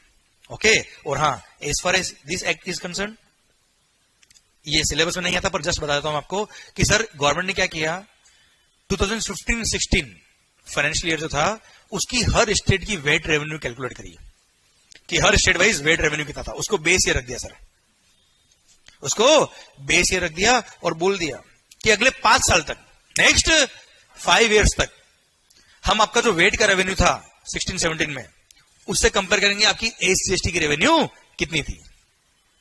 अगर आपको लॉस हो रहा होगा तो हम वहां से उस फंड में, जो टोबैको वाले लोग कहते हैं सर, वहां से जो फंड आएगा वो हम क्या करेंगे, आपको उतना अमाउंट कंपनसेट करेंगे सर। क्लियर। समझा मेरी बात बच्चों। क्लियर। 5 साल तक। तो स्टेट गवर्नमेंट बोला कि सर 2016-17 की रेवेन्यू को अगर आप कंपेयर करोगे नेक्स्ट 5 इयर्स तक, महंगाई आपकी बढ़ती है, हमारी नहीं बढ़ती है क्या, आपकी रेवेन्यू बढ़ती है, हमारी नहीं बढ़ेगी क्या सर। तो एक इंक्रीमेंटल फैक्टर तो होना चाहिए ना सर यार। तो एक 14% का इंक्रीमेंटल फैक्टर रखा सर। कितने परसेंट का, तो ईच ईयर 14% ऐड करेंगे। क्लियर। वो रेवेन्यू को कंपेयर करेंगे किससे, एसजीएसटी की रेवेन्यू से। फिर नेक्स्ट ईयर अगेन सर उससे 14% ऐड करेंगे एंड अगेन कंपेयर करेंगे एसजीएसटी से। डिफरेंस अगर होगा, लॉस अगर, अच्छा प्रॉफिट होगा कुछ नहीं करेंगे, लॉस होगा तो वहां से कंपनसेट कर देंगे। क्लियर। ये लगभग पूरा एक्ट आपको पढ़ा दिया मैंने, इतना ही एक्ट है बस ये, समझे मेरी बात। फिर इसमें लिख दिया कि बाकी सारे सेक्शंस, बाकी सारे प्रोविजंस जो इस सीजीएसटी एक्ट में लिखे वो सब सेम है सर। इसमें यूटीजीएसटी एक्ट पूरा सेम है, केवल इसमें लेवी का सेक्शन दे रखा है, बोला यूनियन टेरिटरी के अंदर जो भी आप सेल परचेज करोगे उस पर यूटीजीएसटी एक्ट लगेगा विद इन द स्टेट और with in the union territory, और गवर्न करता है कौन, सेंट्रल गवर्नमेंट। बाकी सारे सेक्शन सेम है जो सीजीएसटी एक्ट में लिखे सर। क्लियर। समझे मेरी बात। और एसजीएसटी एक्ट तो एब्सोल्युटली कॉपी पेस्ट है, बस फर्क क्या है, जहां पे भी गवर्नमेंट वर्ड यूज हुआ है, सीजीएसटी एक्ट में गवर्नमेंट का मीनिंग क्या है, सेंट्रल गवर्नमेंट, और एसजीएसटी में क्या है सर, स्टेट गवर्नमेंट। और 2-3 सेक्शन चेंज थे, वो ट्रांजिशन प्रोविजन के टाइम पे, जब जीएसटी नया नया इंट्रोड्यूस हो रहा था तब पुरानी क्रेडिट का नए क्रेडिट में क्या करना है, उस तरह के प्रोविजन में कुछ चेंज था। वो अब काम के सेक्शन नहीं रहे, वो वन टाइम एक्सरसाइज थी केवल सर 2017 में बस। क्लियर। मतलब अगर आपने सीजीएसटी ढंग से पढ़ लिया तो लगभग सारे एक्ट आपको आ जाएंगे। इसलिए आपके सिलेबस में सीजीएसटी एक्ट है प्लस आईजीएसटी एक्ट है सर। क्लियर? और आपने अगर ये पढ़ लिया तो 1 नेशन 1 टैक्स पूरा कवर हो जाएगा सर आपका। क्लियर? पक्का 100%। तो शुरू करें क्या सर जीएसटी? ओके, तो सर एक छोटा सा ब्रेक ले लेते हैं, उसके बाद शुरू करते हैं हम।